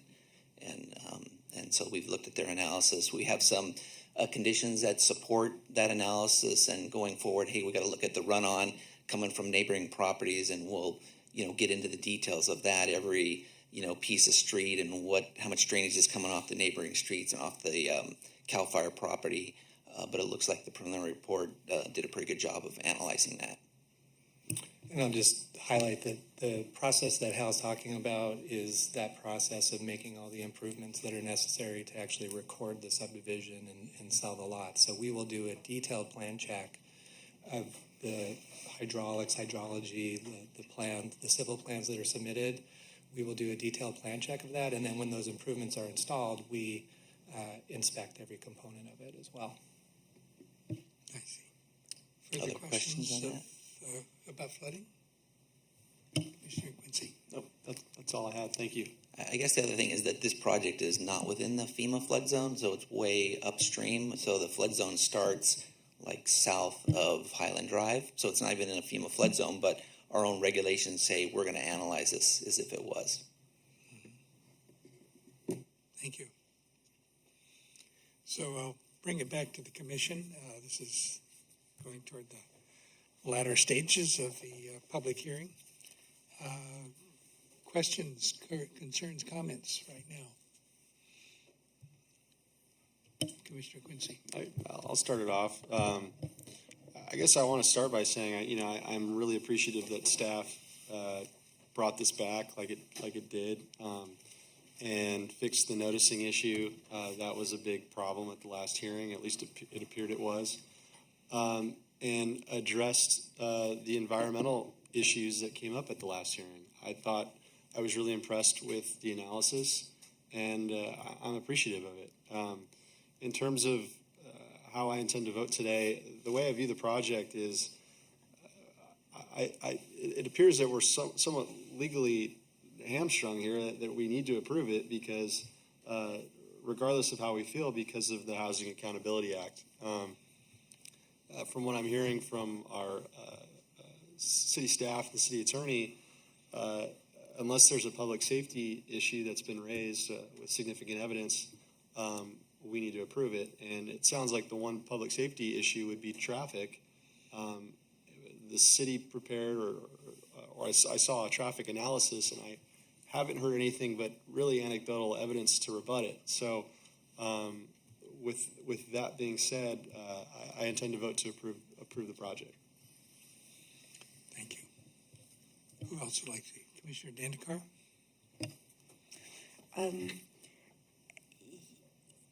Thank you, Commissioner Quincy. I do think that, this is a housing project. There's a lot of pressure from the state for approval. But the question that I think some of the residents are raising is, do we fully know, are our current calculations really reflective of the potential impacts of the particular proposed housing. And I think we'll wait and see. But as other residents have pointed out, that if we move to approve the current subdivision, the circulation is locked into place. And the question keeps arising, is there some way to connect east-west should the congestion be more than our current models are indicating? And I just wonder if staff could see a way in which the potential for east-west connectivity is somehow built into the subdivision plan. There are lots at those points, and as some have pointed out, as a planning commission, we have to adhere to the rules, but we also have to be forward-looking in case the conditions and terms change in ways that we, anecdotally or not, may see coming down the line. Can we build in some physical planning that would allow for alternative connections to be made in the future? And clearly we can't if there's a lot and a house on it. So I would say perhaps we should communicate to the council. I'm not suggesting we stop this project, but that we communicate to the council what we've heard from residents, what we think as planning commissioners are unknowns in the future, because the new housing mandates from the state are stringent. They give lots of leeway for single-family residential plots to develop.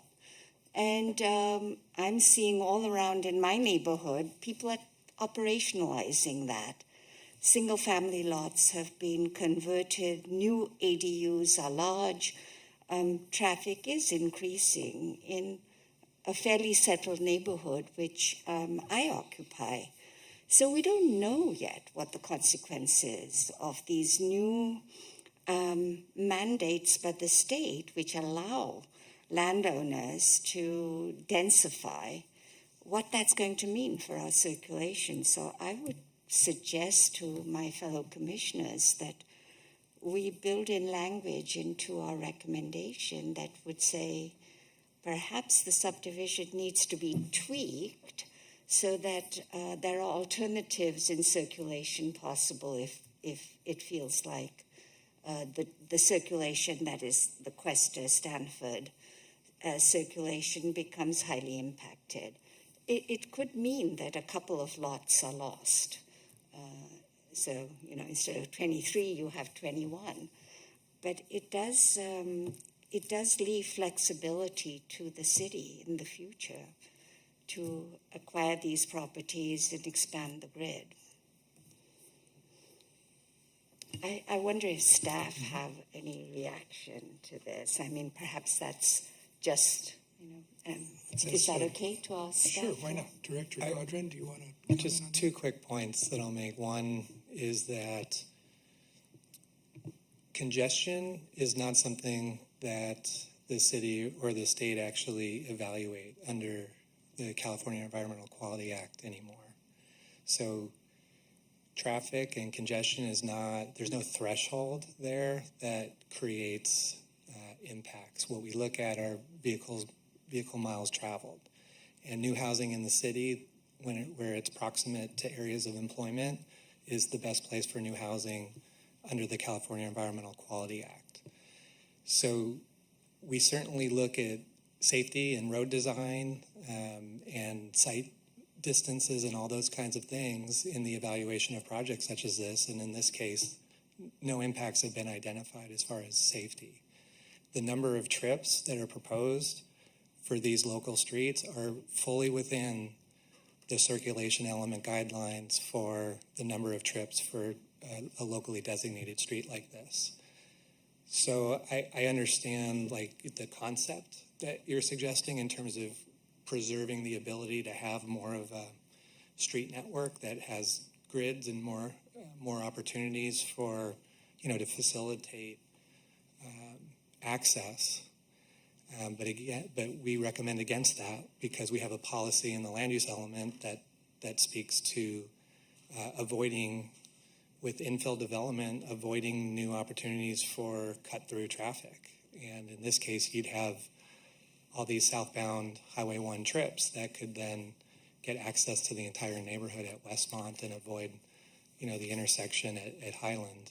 And we recommend against that, understanding, the concepts that are driving your comments. Well, let's just see. Does anyone else have a comment on that? Yeah. Mr. Hopkins. Yeah, I wanted to, first of all, I probably couldn't have said anything as articulately as you just did, Commissioner Tandikar. I thought it really covered my own feelings about the traffic and safety concerns and the connection, and hearing a lot of the concerns from the neighbors here today. I also, I guess on the flip side, I think staff has studied this extensively, and I would defer to our city's transportation department with perhaps the caveat that, and also actually the addition that because we have a more limited purview than city council does, in terms of compliance with our existing general plan, zoning, development guidelines, and in consideration of the Housing Accountability Act, I think all of that together pushes me to want to vote to approve today, with the caveat of additional study being probably more appropriate at the council level on the traffic impacts. So that's why I'll be voting in favor today, but I would support some caveat and inclusion of language reflective of what you just said. And then just also additionally wanted to make sure that we added a condition for the construction communication plan as well, as requested by the neighborhood. So that we can be clear about motions that we're hopefully about to make. Director Codron, let me just ask you, or you could ask staff.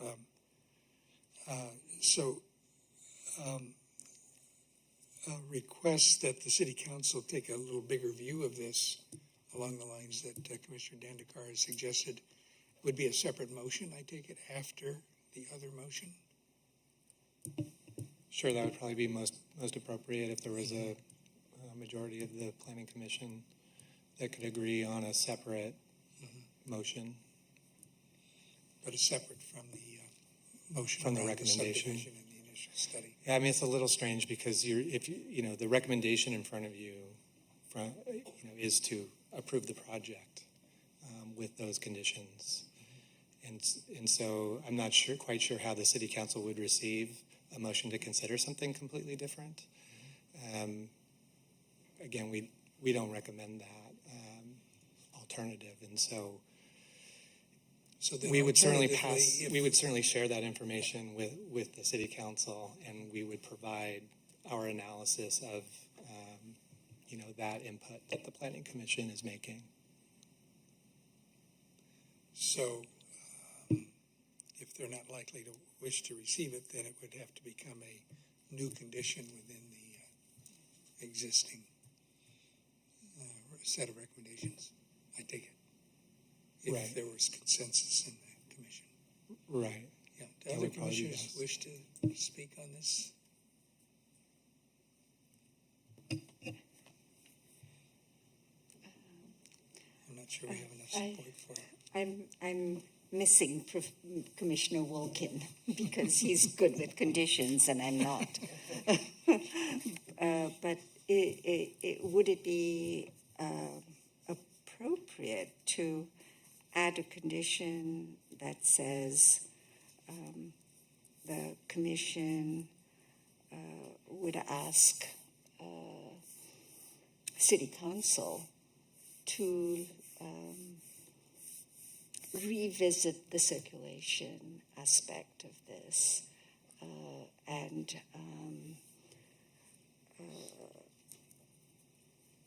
take into account resident concerns and look for options that might be feasible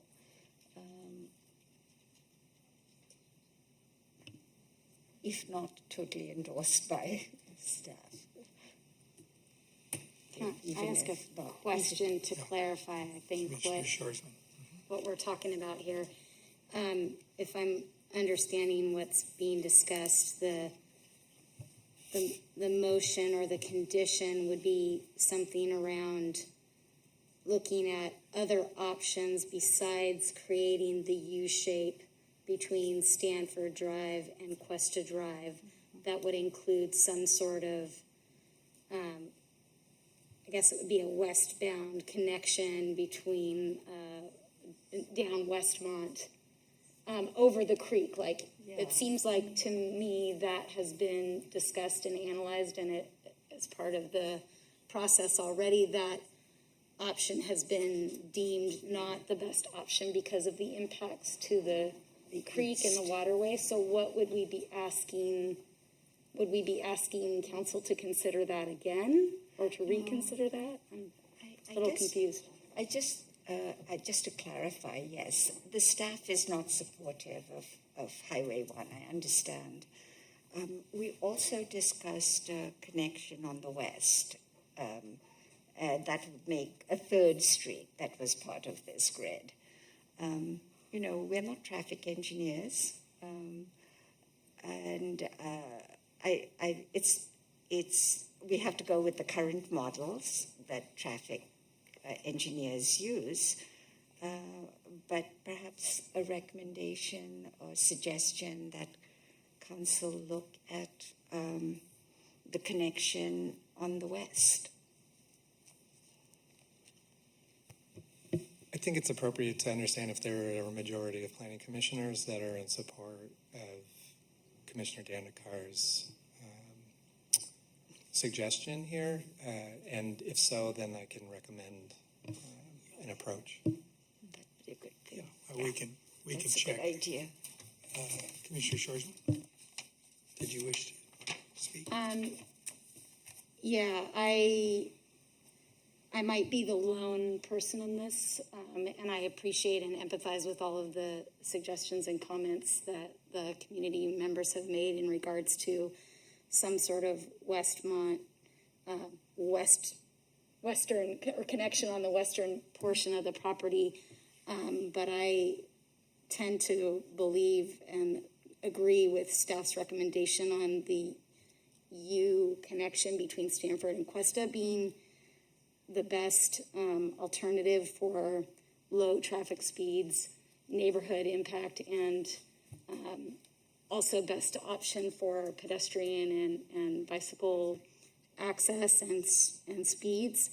And it seems like like I mentioned already, the other alternative for some sort of western side connection has already been considered and is not the recommended option. So it's not my preferred choice, although I recognize that I might be the lone person. So. Commissioner Hopkins. So I think, and I might have been a bit misleading in my previous statement, maybe the path between here is not as a condition, but really as a, fully recommending staff's recommendation or fully approving staff's recommendation. And then alternatively in the staff report as it goes to council, a lot more context and essentially just direction to staff to maybe provide more context as to how the transportation department analyzed these two options for feasibility and provide that in the staff report. That way, we can keep moving along, but also with the full context of what each option, the risks and rewards of each option.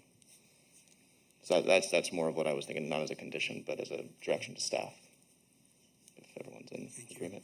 Commissioner Quincy, do you have anything to add? I would be supportive of that. I really find myself, I think, aligning more with Commissioner Shorsman in the sense that we have a project before us. I think it's been analyzed. Nothing's perfect, but I think this is the best option. And at least that's how I see it. So I wouldn't be favoring a condition, but I think Commissioner Hopkins' suggestion makes sense. So I would go along with that. And I too would go along with that. I'm not sure it's the best solution. I can imagine ones that might be better, but these infill projects are tough. They really are. And I think we've heard a lot, and I think we learned a lot more at this hearing about the delicate balancing of a set of city policies and goals. We see how in certain ways they can be in conflict with each other. We see how trees are not necessarily at the top of the pecking order. They're relevant and there's a lot of attention given, but sometimes drainage and flood control and a set of other things also have to be balanced. I think so. I don't think I would be supportive of trying to upset the apple cart at this point either. Commissioner Dandekar, do you want anything else to add at this point, or you? It sounds like there are not quite the votes for this, except maybe the notion that the staff report to the council may at least raise the issues that you've raised. I think if that's the majority, that's what we need to go with. But I think the staff report might should fully take account of what on-the-ground perceptions and experience of the residents are about this phenomena. We tend not to be there 24/7, and it's the residents who really see impacts day in and day out. And so I think we need to acknowledge, I would appreciate it if staff would acknowledge that in some ways this is the future is not really totally clear what is going to happen with this kind of development looking forward. So. Well, our minutes these days are so sparse that comments like that don't always get recorded. It'd be nice if it were recorded, and that would give the council something to start with, depending on what staff does. Okay, let's see if we can get a motion in front of us. Commissioner Hopkins? Yeah, I'll make a motion to approve staff's recommendation with additional direction to staff to provide just a detailed breakdown of the transportation division department, I can't remember which one it is, of their analysis of this looped system versus a thoroughfare on Westmont going through to Highway 1. Wait, that wasn't the kind of motion I was thinking of. Explain what, are you referring to the main recommendation where we have a resolution for Right. the subdivision track map? So approve staff's recommendation as is with the additional direction to staff.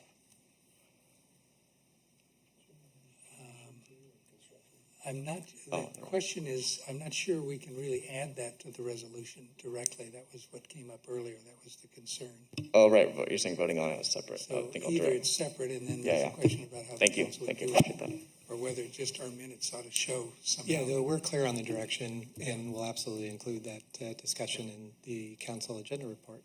Yeah. And then the additional condition for a construction communication plan. Construction communications plan. So that's the only condition added directly right now. Right. Got it. And I apologize on direct language for that this time. Trust staff to. Is there a second? We have standard language. Great. I'm confused. So is that a condition to this recommendation that we add a condition that staff? No. What is the only condition being added is that a construction communications plan be developed and steadily updated and circulated to the neighborhood. Staff has direction from a majority of the Planning Commission to ensure that we, engage the City Council in the discussion about the transportation analysis and sort of history and options of the property. So that is just a suggestion. We're going to include that in our report to the City Council for their consideration. I see. Thank you. So do I have a second? Commissioner Shoresman? Can I just repeat to make sure that we're all okay? Yeah. So we're making, Commissioner Hopkins is making a motion to adopt a resolution recommending the City Council approve the tentative tract map and adopt the associated initial study mitigated negative declaration with the condition of adding a construction communication plan. And then separate from that, we're directing staff to provide some additional clarity to council on the traffic circulation Separate from analysis. the motion. Oh, is it a secondary motion? No, separate from the motion. Correct, that's what I said. And Okay. we've communicated that to them already. Okay, I will second. So that. is there further, than we have, it's moved and seconded. Do we have further discussion? Could we have a roll call vote, please? Commissioner Hopkins, Yes. Commissioner Shoresman, Yes. Commissioner Dondekar, No. Vice Chair Quincy, Yes. Chair Jorgensen. Yes. Motion passes. So we have 4 votes. That's a passing motion then. Okay, so we've then completed that first public hearing. We have another public hearing to go. I think I'd like to call a recess and see if we could get back at 8 o'clock and find our recused.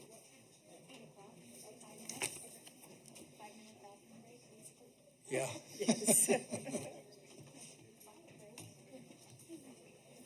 I think we just heard last time.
Let's call the meeting back to order.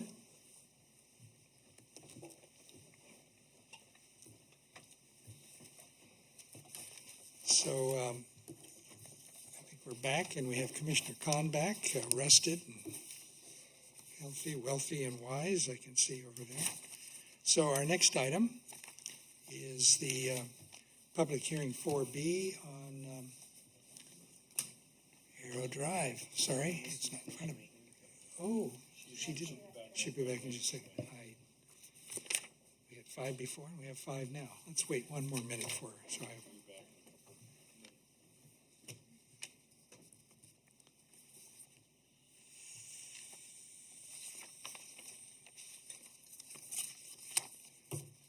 I think I just soon begin. Let's do this. So the next item is 950 and 990 Aerodrive. This is a public hearing, and the same thing I said before holds now. I'd like to ask each commissioner if there are any ex parte communications about this that need to be reported about this item. None at all so far. So then I think we're ready. She's just using the restroom? Is that? Yeah. Let's just sit and wait for a minute.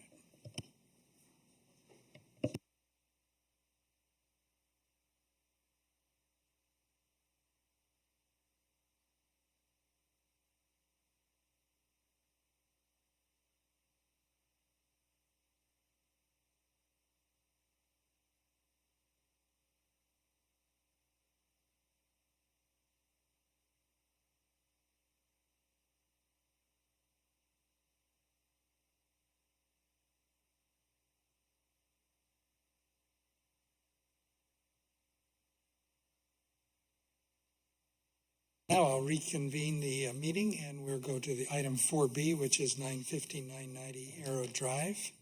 And I actually started the meeting for a second without you, and realized I want to ask if you had any ex parte communications about this item, the Aerodrive item. I have not. Okay, thank you. So I think we're ready for the staff report. Shauna, please go ahead. All right, thank you very much, Chair and Planning Commissioners. I'm Shauna Scott, Senior Planner. Tonight before you is review of a use permit and the design of a proposed 125,200 square foot, 204-room dual-branded hotel, including requests for tree removals and identified exceptions related to loading spaces, lot frontage side parking, and sign regulations. The project also includes an initial study mitigated negative declaration proposed for adoption. Your purview tonight is to review the project for consistency with the general plan, the airport area specific plan, city zoning regulations, community design guidelines, and applicable city development standards and guidelines. Planning Commission review includes a requested Planning Commission or conditional use permit to allow a hotel in the business park zone, major development design review, and the associated CEQA document. It is staff's recommendation tonight that the Planning Commission adopt the draft resolution included in your packet as Attachment A, adopting the initial study mitigated negative declaration, including the proposed clarifications in that document, approving a Planning Commission use permit to allow for the hotel in the BP zone, approving the design of the project, including identified requested exceptions, all of these subject to findings and conditions of approval. The project site consists of just over 5 acres located within the airport area specific plan. It is zoned business park, and surrounding uses include our county regional airport, commercial uses, and offices. One thing to note is that there was a hotel project approved in 2007. That entitlement had expired. That applicant had actually submitted a building permit to the city, but the project was never built, I believe, due to financial reasons and the recession. A couple of things I wanted to note when the applicant initially submitted the proposed project before you today. It included, shown on the left side, 2 separate hotels with surrounding parking. Through subsequent review, including the environmental document, it was identified that there is a jurisdictional wetland located in the corner of the site. The applicant subsequently revised their design, turning this project into a dual-brand hotel in order to protect that wetland and provide a 35-foot setback from that wetland feature. The project includes access and 214 parking spaces along all sides of the building. Identified in this area in red, there's bicycle parking outside of the building, located near the Broad Street pedestrian entrance, and there's also long-term bicycle parking internal to the building, near the employee lockers and showers. The project also provides pedestrian and bicycle access to Aerodrive, as shown in these two locations outlined in blue, and also pedestrian bicycle access to Broad Street. The project includes a shared main entrance, lobby, and guest amenities. And the landscaping plan includes 93 trees. I'll show you some graphics of the project, and I'd be glad to pull up additional drawings if you'd like. This is the rendering of what the project would look like as seen from Broad Street. This is the east elevation facing Broad Street. The south elevation kind of facing towards Aerodrive. The west elevation facing towards the airport, and the north elevation along that northern property line kind of facing towards Aero Vista and the properties on Aero Vista. The project was reviewed by the Architectural Review Commission. The ARC recommended the Planning Commission find the project consistent with the airport area specific plan guidelines and community design guidelines and sign regulations. The staff report and the minutes are included in attachment C of your packet. The ARC had two considerations. One was to consider additional pedestrian access to the site, especially from the northern corner of the site near the Broad Street sidewalk, and access to Slow Brew, the rock to the north. Staff has identified a condition of approval included in your packet, condition of approval number 3 on page 436. I'd be glad to go back and read this in full if you'd like. The second consideration was we're doing a material switch out, replacing the corrugated metal with a metal that is similar to the other metal siding on the building and perhaps a different color. This is identified in condition of approval number 5, and the applicant has already explored this material change. So the previous material, the vertical corrugated metal, would be replaced by a vertical metal siding. And this is the proposed color materials board, including that change. The project was also reviewed by the tree committee. The tree committee recommended the planning, kind of a conditional consistency with the tree regulations. The tree committee recommended approval of the tree removals and the associated plantings as conditioned, including clarification of the species, number of trees, and the size of those trees. In addition, included in the recommended condition is the provision of 24-inch box-sized canopy and shade trees, 36-inch box perimeter and street trees along Broad Street, use of engineered soil for the parking lot trees, and requiring 30% native tree species in the final landscaping mix. The trees that we're talking about consist of a group of pepper and acacia trees in the northwest corner. This includes clustered and individual trees, 11 proposed for removal. And as noted, the project includes 93 trees, which is an 8-to-1 replacement ratio. Staff has provided some clarifications regarding those trees as sent to you and available to the public in staff agenda correspondence. And we also propose a recommended condition of approval that incorporate the recommendations of the tree committee. Staff's evaluation of the project found the project consistent with the general plan, the airport area specific plan, the community design guidelines, and zoning regulations. The project complies with required setbacks, height, floor area ratio, building coverage, landscaping, vehicle and EV parking, and bicycle parking. Airport and roadway noise would not exceed the standard thresholds due to the site design and compliance with mandatory code requirements. And we did also review the project for consistency with the recently adopted airport land use plan, and it is consistent with that plan. The applicant's requesting some exceptions for development of this project. One of these is related to parking surrounding the building, and also looking at a 67% lot frontage side parking, where 40% is the standard. Staff recommends the Planning Commission support this exception due to the building's orientation, which is angled towards Aerodrive, the physical separation between Aerodrive and the site, and there is also a 10-foot landscape buffer and street trees located along Broad Street. The second exception or waiver is to allow for one loading space where 3 is the standard.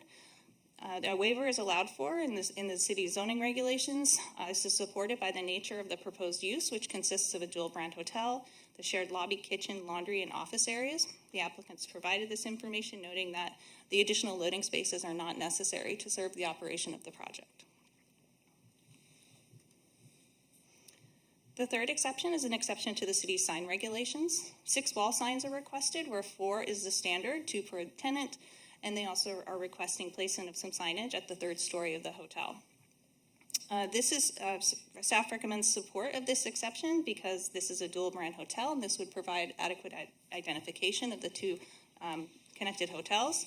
It would provide visibility from Broad Street and Aerodrive, and also would provide clear identification of the primary entrance to the lobby. The placement of the signage on the building would not create clutter and would improve the visual identification of the hotels and the primary entrance. As noted, an initial study mitigated negative declaration is proposed. The document was circulated for public review April 22nd through May 24th of this year. There were comments that were received, and your staff packet in attachment D includes a table identifying response to comments, and also there are minor modifications presented in the initial study. We also are recommending some additional minor clarifications regarding the tree removals. There's one location in the document, as noted in staff correspondence. We'd like to make sure the number of trees that are identified is accurate in that environmental document. And recirculation is not required because these are minor modifications and clarifications to an otherwise adequate initial study MND. No new significant environmental impacts were identified. There was no increase in the severity of an environmental impact, and no additional mitigation is required. So in summary, staff's recommendation is to adopt the resolution, adopting the initial study and approving the use permit and the design of the project, including identified requested exceptions. This concludes my presentation. I'm available for any questions you may have. So are there questions of staff? Commissioner Shorsman. One of the items is an exception for 6 signs instead of 4, where 4 is normally allowed. Looking at the plans, I think I counted 5 signs. I've not seen where, is there actually 6 signs? There is 6 signs. There's 5 signs kind of located on the 3rd floor of the building, and then there's 1 sign located at the main entrance. And was there exception also for where the location of the signs? I seem to remember something about that they're higher than, like the 3rd story signs would be higher than what is normally allowed. Is that correct? That is correct. Yes, the standard is locating the sign at the 2nd story, and so the applicant is requesting kind of moving that sign up to the 3rd story. Okay, I think that's it. Other questions? Let's hear from the applicant then.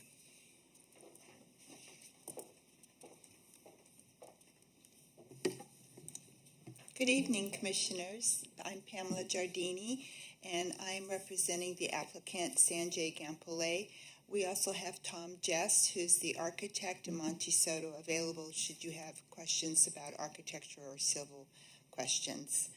I want to really thank Shauna for her complete staff report. It was very thorough. And thank you for going through 700 and some pages of a staff report. And I thought that was a record until I think I heard the project before us was 1,200. Okay. Anyway, so Shauna's report was so thorough. I just have a really quick presentation. I promise I won't take much time, but there was a few items I wanted to go over. And so, how do I switch it? Oh, there we go. Shauna switches it for me. Thank you. This is the site plan, which you have seen. And as you can see from the site plan, the entrance is from Aerodrive, which is a pretty prominent entrance there. And so that's here. We're coming in through here. And we're proposing a dual brand hotel. And the reason we were proposing a dual brand hotel was to reserve or preserve this wetland area here. And also it's more efficient use of the land because you're combining services. So you're combining the kitchen, you're combining the mechanical room, you're combining the restaurant area, you're combining the laundry area. So it provided for a better layout and the preservation of the wetlands. We also have a pedestrian access from the airport. You'd be coming along the sidewalk here and crossing there, and then the pedestrian access goes up here, and it's not shown on this drawing. I'm not positive why, but it is there.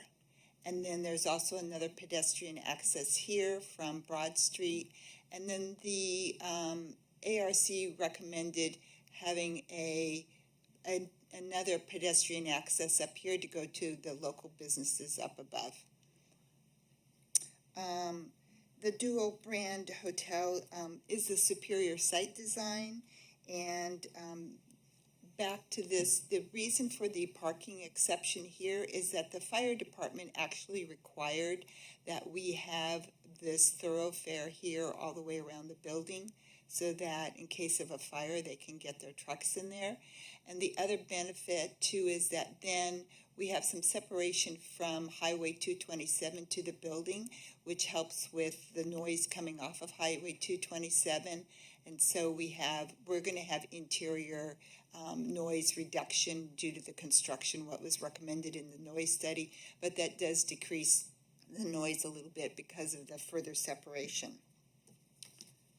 And then on our next slide, this is I highlighted this because the Architectural Review Committee really wanted a prominent porte cochere here, and so that's very prominent. And as you can see when you come in, you can see the porte cochere there. It's a nice entrance into the hotel. There is one of your signs. The lower sign is there, and I'll point out the other signs as we go to the next slides. So this is the view from Broad Street, and we're hoping, so here's the immediate view from Broad Street here, and then this property here is owned by the county, so our building sets back. And on this blank wall here, we're hoping to get a local artist to provide possibly some kind of mural to go here. I've also been in contact with a sculpture artist that might be able to provide some kind of artwork at the entranceway or on the interior. They're a bit daunted by the requirements for public art, but I've heard recently that there is some help getting through that process, so we hope we can include that since we have to pay a large fee towards it in our project. And I think it'll be a nice addition to the project. So the next three slides are basically just showing some of the articulation that was brought into the building when the ARC first reviewed it. They, on the first two buildings, they had quite a bit of suggestions on it, and those were incorporated into the design when we went to a single building here. And so there is 4 colors of stucco that's being presented. So you have the yellow and the blue, which are accents colors, and then kind of the gray and the dark brown, black also. The blue accent colors kind of create this horizontal line running through the project, which helps break up the verticalness of the project. And then this yellow accent color here, they liked that because it kind of brought a fun playfulness to the project, made it kind of have a lot of character. And the next 2 slides, I think I can do it here. So on the 3rd story, it just doesn't seem like it would make sense to put the hotel signs down here on the 2nd story. So we have asked to put them up on the 3rd story. So there's one sign there, there's another sign there, and then there's a sign here, and a sign here, and then the sign here. So that's 5 signs. So I'm missing one. Hold on, and I'll show you where it is.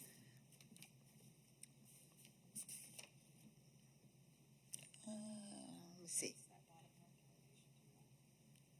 Down here? Oh, here. Yeah, there we go. So we have 5 elevated signs and 1 sign, again, here at the porte cochere right there.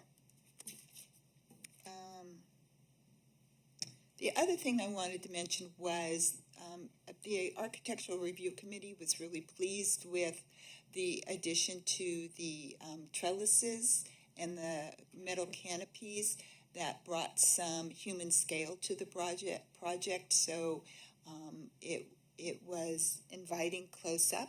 Plus, you're going to have tiered landscaping or layered landscaping, which is your ground covers, your shrubs, and then your trees. So that also brings a human element down at a lower level. And then the landscaping plan here is a mix of shade trees, street trees, accent trees, and they offer a lot of different textures and colors, different heights. And again, you'll have that tiered landscaping effect with the trees, the shrubs, and the ground covers. And you saw the recommendation from the tree committee for 30% native plants and the box sizes too. And then the last slide, or the second to last slide, kind of shows you the colors and textures of the plants the landscape architect chose. And the last slide is the bird's eye view of the Slow Airport Hotel again.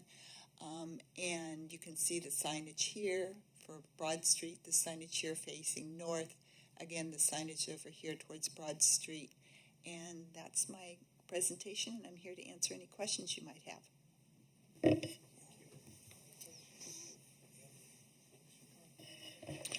Thank you, Pam. I learned a new word tonight, porte cochere. I've never heard that one before, so anyway, thank you for that. The earlier drawings talk about a crosswalk going across Aerodrive, but then the other ones show it actually turns. You shied a couple slides earlier, and I just wondered, what is the overall plan for pedestrian access from the airport? Sure. So Shauna brought up the appropriate slide.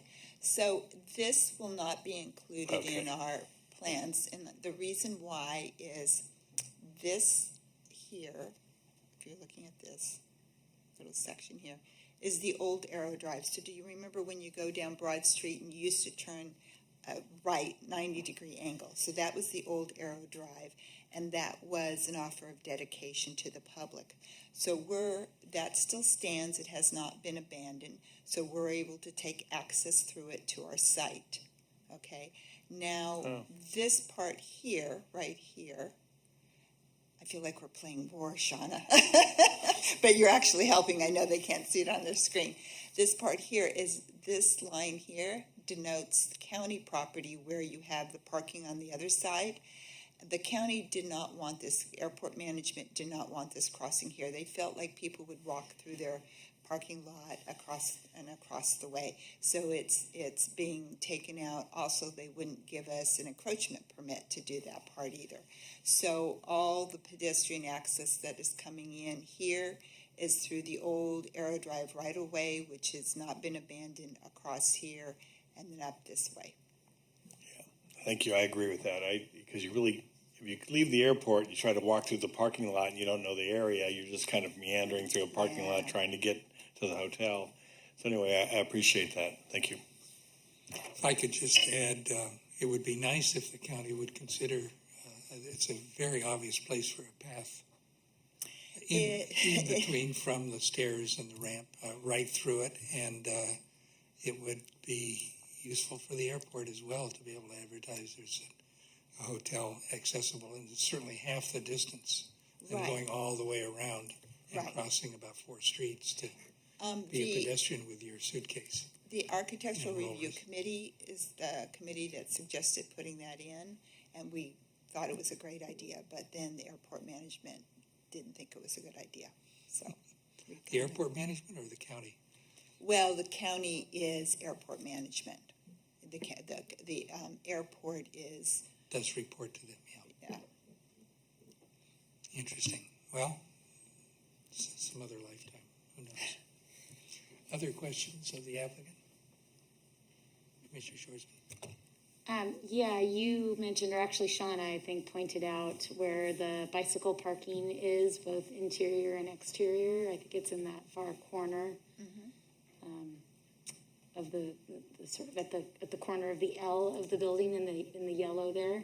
I mean, in the red there. the interior, the parking that's inside the building is right there, and all the short-term parking that's outside racks is all right clustered at that location. What kind of lighting is located there, and is there entrances to the building right there as well? The entrance to the building is here.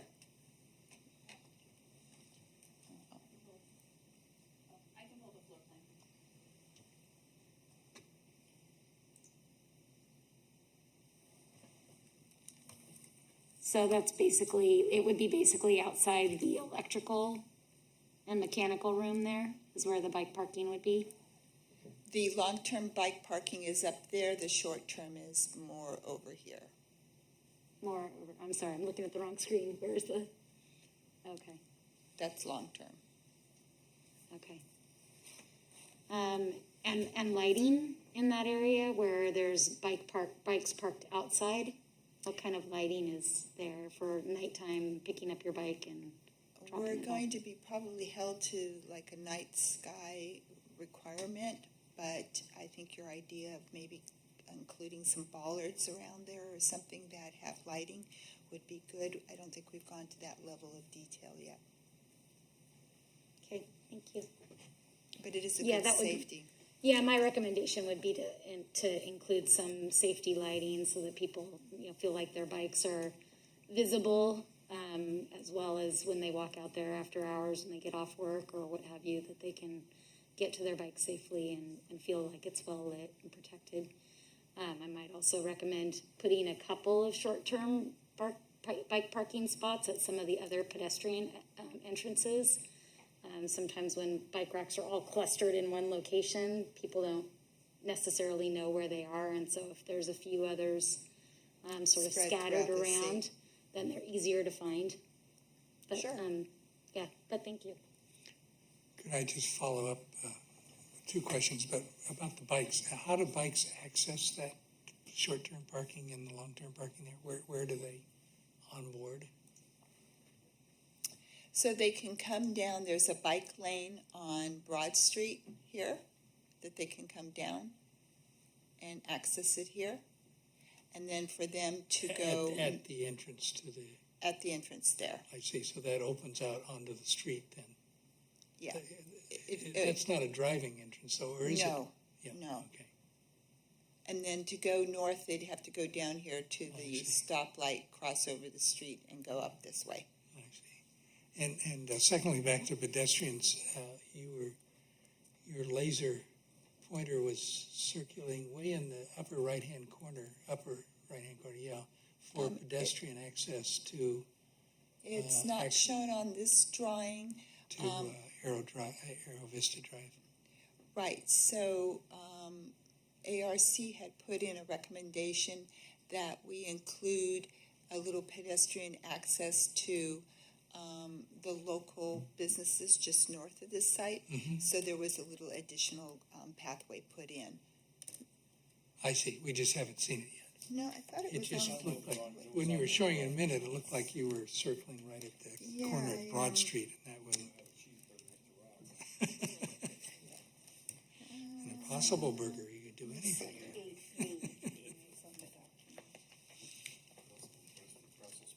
Yeah.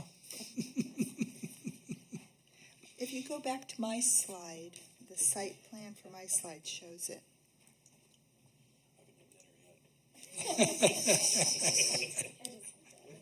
No, that's the landscaping, yeah. There we Just go. don't have your mic on when your stomach's growling. Yeah. Commissioner, it's shown right here. I see. And how would that access... It takes you out onto the sidewalk here, and then they can walk up to the businesses up here. We can't go straight up this way because the elevation changes, and also then we need some kind of agreement with them to come onto their property through this way, so we have to send them out to the street. I see. So this gets you then eventually to Aerovista Drive, and then you can walk up it. I see. Well, that's better than nothing. Okay. I was wondering how you were going to handle that. Other questions of the applicant? Thank you very much. Thank you.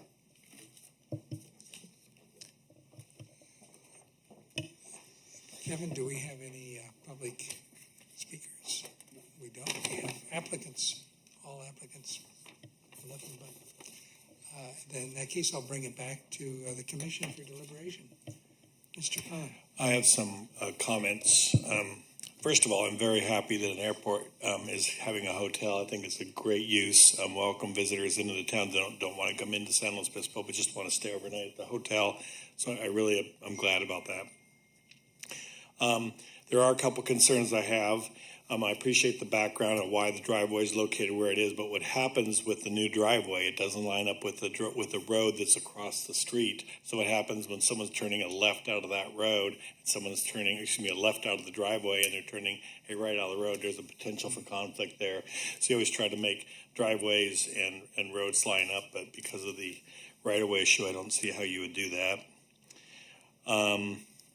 Thank you for your update on the pedestrian access. I would encourage, I don't know if you can do it or not, that there be some sort of signage at the airport that tells you how to get to the hotel when people that are in town that don't know how to walk to the hotel, because that would be great. You just walk to the hotel after your long flight and get a room and go from there. So I would encourage some sort of information to the traveling public of how you get to the hotel by pedestrians. The report insinuated that there's parking allowed on Aerodrive on the bike lanes when the parking lots are full, and I'm definitely opposed to that. Does anybody have any information on that? Do they actually park on Aerodrive? I've never seen anybody parked on Aerodrive, and I've used that airport for 30 years. But it says you can park on Aerodrive when the parking lots are full. And that is within the county's control of that. I don't believe that's not red curb, so I think they do allow that overflow parking, but that's not within the city's jurisdiction to condition whether cars can park or not on Aerodrive. I did see we have a condition that you required a red curb at 30 feet on each side of the driveway to get the sight distance. That's good. So condition 47 on page 443 is an odd one.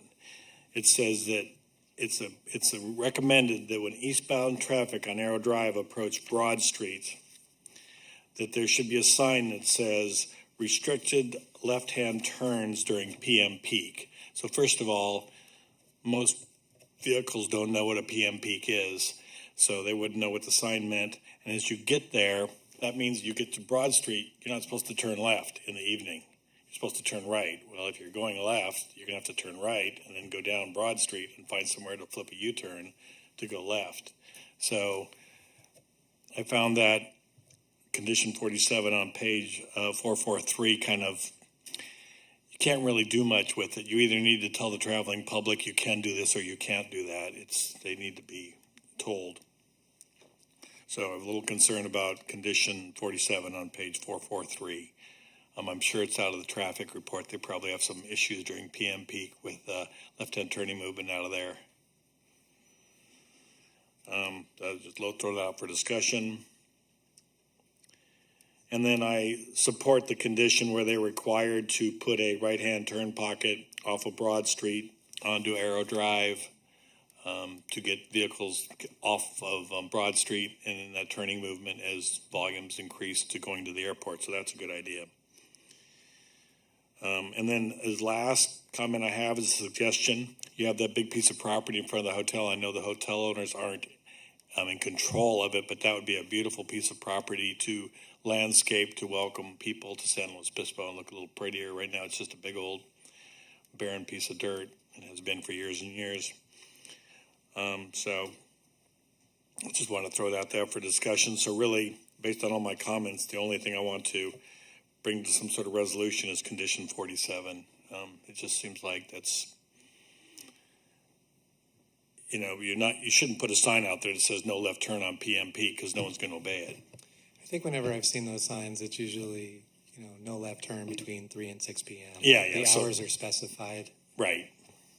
But still, someone from out of town is going to pull up there and want to come into town, and they're going to go, okay, now how do I get to town if I can't turn left? Yeah, and I think nobody wants to turn right on Broad Street from 3 to 6 p.m. either. So going to the signalized intersection is probably going to be advisable. Right. Help me understand. I'm confused. So you leave the airport and you're hitting Broad Street and you get to that signal. What they're saying is in the evening, you shouldn't turn left onto Broad Street. That's how I read condition 47 anyway. It says Aero Vista, it doesn't say Aero. No. Aero is where you. Oh, it says Aerodrive. I'm sorry. But this is. It's Aerodrive, right where the hotel comes out. But the condition is about Aero Vista. 47's Aero Vista? Yeah. Oh. Well, it is on my copy. And I don't think there's a signal there. There isn't a signal. No, there is no signal. So that's why, because you can't get out during PM peak. And so turning left would make it even harder to get out. Yeah, it would be hard to take a left because of the volume. So But they for won't this be- hotel, to use Aero Vista, you'd have to go out. And Slow Rock has no happy hours, so nobody'd be turning left there, right? And you'd have to go around and then hit Aero Vista and then come back around. No one from the hotel's going to do that, probably.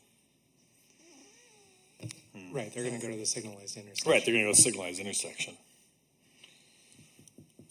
Seems a little odd, doesn't it? Yeah, it's odd. I mean, I guess I would encourage the city to rewrite the condition to be a little more definite, that they'll put a sign up that says, no left turn from 4 to 6 or whatever the PM peak time is, that it's bad. Well, what I didn't understand is what the nexus is for this hotel to put a sign up on Aero Vista. They're not on Aero Vista. I didn't have a chance to study the whole traffic report, but my hunch is that the traffic volumes out of the hotel push that intersection over some sort of certain peak threshold that then triggers a need to stop the lefts at that peak hour when the traffic volumes are at that level. Got it. All the people avoiding the freeway. Yeah, to take price and, right, got it. Okay, Those are all my comments. Thank you. good, thank you. I got in the middle of it, sorry. Are we ready for a motion?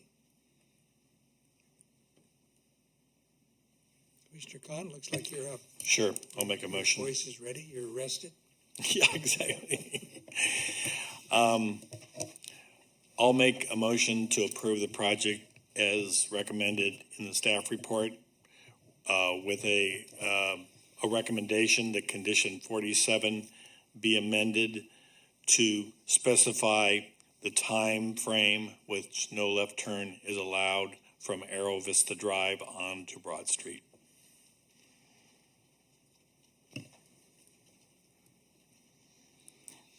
An additional second? suggestion from staff is perhaps adding, subject to the approval of the Public Works Director. That'd be fine. Sure. Yes. Good. Is there a second? I'll second. Commissioner Hopkins seconds. Further discussion? Maybe a question, so where would such a sign be? Like in the middle of the road, on the side? Right in the middle of the turn lane. Yeah, where would that? There's too many of us. There we go. It would be on the right-hand side of the road as you're approaching Broad Street on Aero Vista Drive. It'd be advising you that you shouldn't turn left up there during the hours. And the problem's going to be if it's up there and it gives hours and someone turns left, that officer can pull you over and give you a ticket. So anyway. Oh, I see. I never read it correctly. I thought it was on Broad Street. This is on Aero Vista. Right. It doesn't, eastbound approach to the Broad Aero Vista. Okay. It's hard to know what direction Broad is really going. I guess it's north-south. Okay. Does this go to the city council or is this the final approval? Okay. My motion stands. And the second is? Yeah, stands. Yeah, okay. Sorry. Commissioner Dandekar. I see the red light. think this is a really good project. And it's something we need. The airport's growing. I think it's very well designed. I couldn't find anything that I like the dual brand idea. And I think that this is going to really enhance the airport experience for travelers. So I'm very positive about this. I'm a little confused about signage. this would be something that city transport would have to do. I mean, city does a private. Is this a direct? Who is this directive to about left turns and all that? The city or the applicant would work with the city staff during the review of the construction documents, and they would come up with a sign that complies with the manual and uniform traffic control devices, and they'd agree with the sign, and the applicant would either be required to have the contractor pull an encroachment permit to put a sign in Aero Vista Drive. That's sort of the back of this project, right? That's correct, yes. I just don't like it. It's the back of it. Well, I mean, Why there should are the hundreds hotel? of patients at all of the offices. It's a big office park. I mean, there's a lot of medical offices, and so anybody leaving after 3 o'clock has got to turn right on Broad Street toward Pismo Beach and I would say from come a around. I mean, it sounds awkward. from a litigation standpoint, now that we have a traffic report that recommends that and the project that triggered it, if you don't put it in, and then somebody gets in a bad accident there could be litigation that the sign wasn't put, even though it was based on a traffic study. But there's a very long turn-in lane on the Broad. I mean, that's what everybody does. They get free coming south, and then when it's free, you turn into the left lane. I thought it meant you shouldn't turn left from Broad Street. Right. Aero Vista. Okay. So we're all stuck on condition 47. Sure, and just to, I apologize, it took me a minute. It's on page 892 of your staff report is the attached transportation analysis. And so it looked at different turning movements, and it did also look at the intersection of Aero Vista and Broad. It's a stop-controlled intersection. And so, the report did recommend that additional signage to restrict the left turns during those peak periods. So this came out of the traffic impact study that was prepared for the project.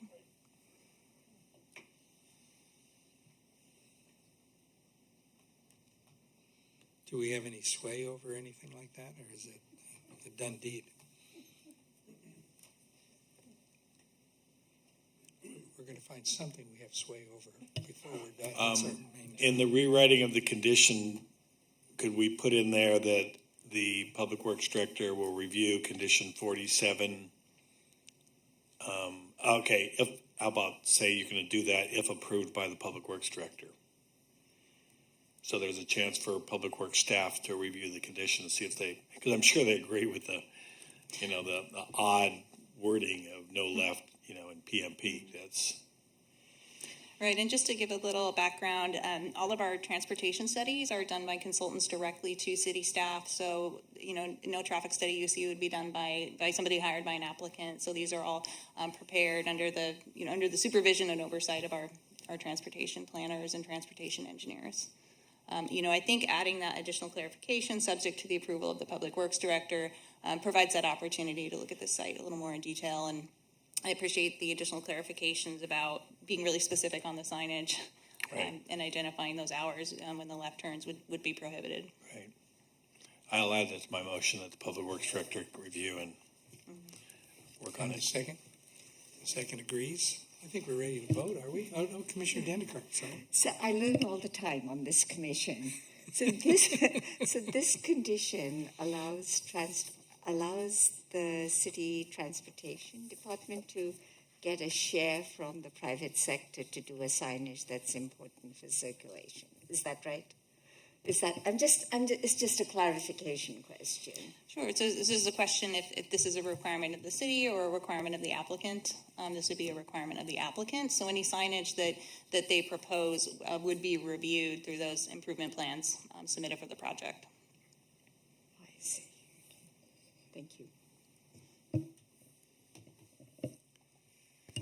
And as the second, I do approve. My mic was beeping there for a second, so I just wanted to note that I do approve of those changes. Let's vote.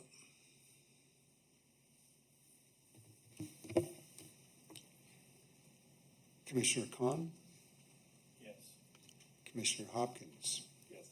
Commissioner Dandekar? Yes. Commissioner Shoresman? Yes. Vice Chair Quincy? Yes. Chair Jorgensen? Yes. Motion passes. Unanimous. Thank you, Chair and Commissioners.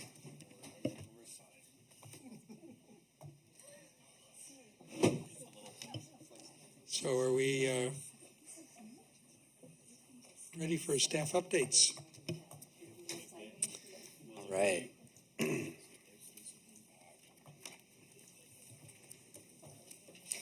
Well, thanks, Chair Jorgensen, Commissioners. Kind of looking out at what's coming up for us. The next regularly scheduled meeting was August 11th. We currently don't have any items on that agenda. An item got moved off that recently, so that will be a canceled meeting on August 11th. So our next regular meeting would be August 25th. And right now we have one item scheduled for that, which is the 279 Bridge Street. It's a mixed-use project. It includes a 100% affordable housing project proposed by Haslo.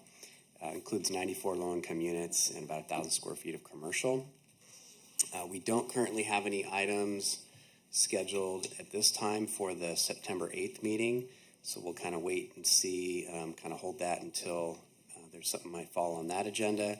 And then looking out at the end of September, we do have a couple exciting projects. One of them is the Objective Design Standards, so that item's going before the Architecture Review Commission on August 16th, and that'll be coming to you with a recommendation on that program. And this one's coming out of our housing element. Looking at meeting some state requirements for streamlining our review for certain types of projects. And so that, again, September 22nd, and we also have the Avila Ranch design review for a few different design types that they're looking to incorporate in the first few phases of their project, and that's also coming with a recommendation from the Architecture Review Commission. So that gets us out through September. But yet, next regular meeting for us will be August 25th. Thank you. Any questions? I apologize for making jokes, but it turned out to be a long meeting, didn't it? I think we're adjourned.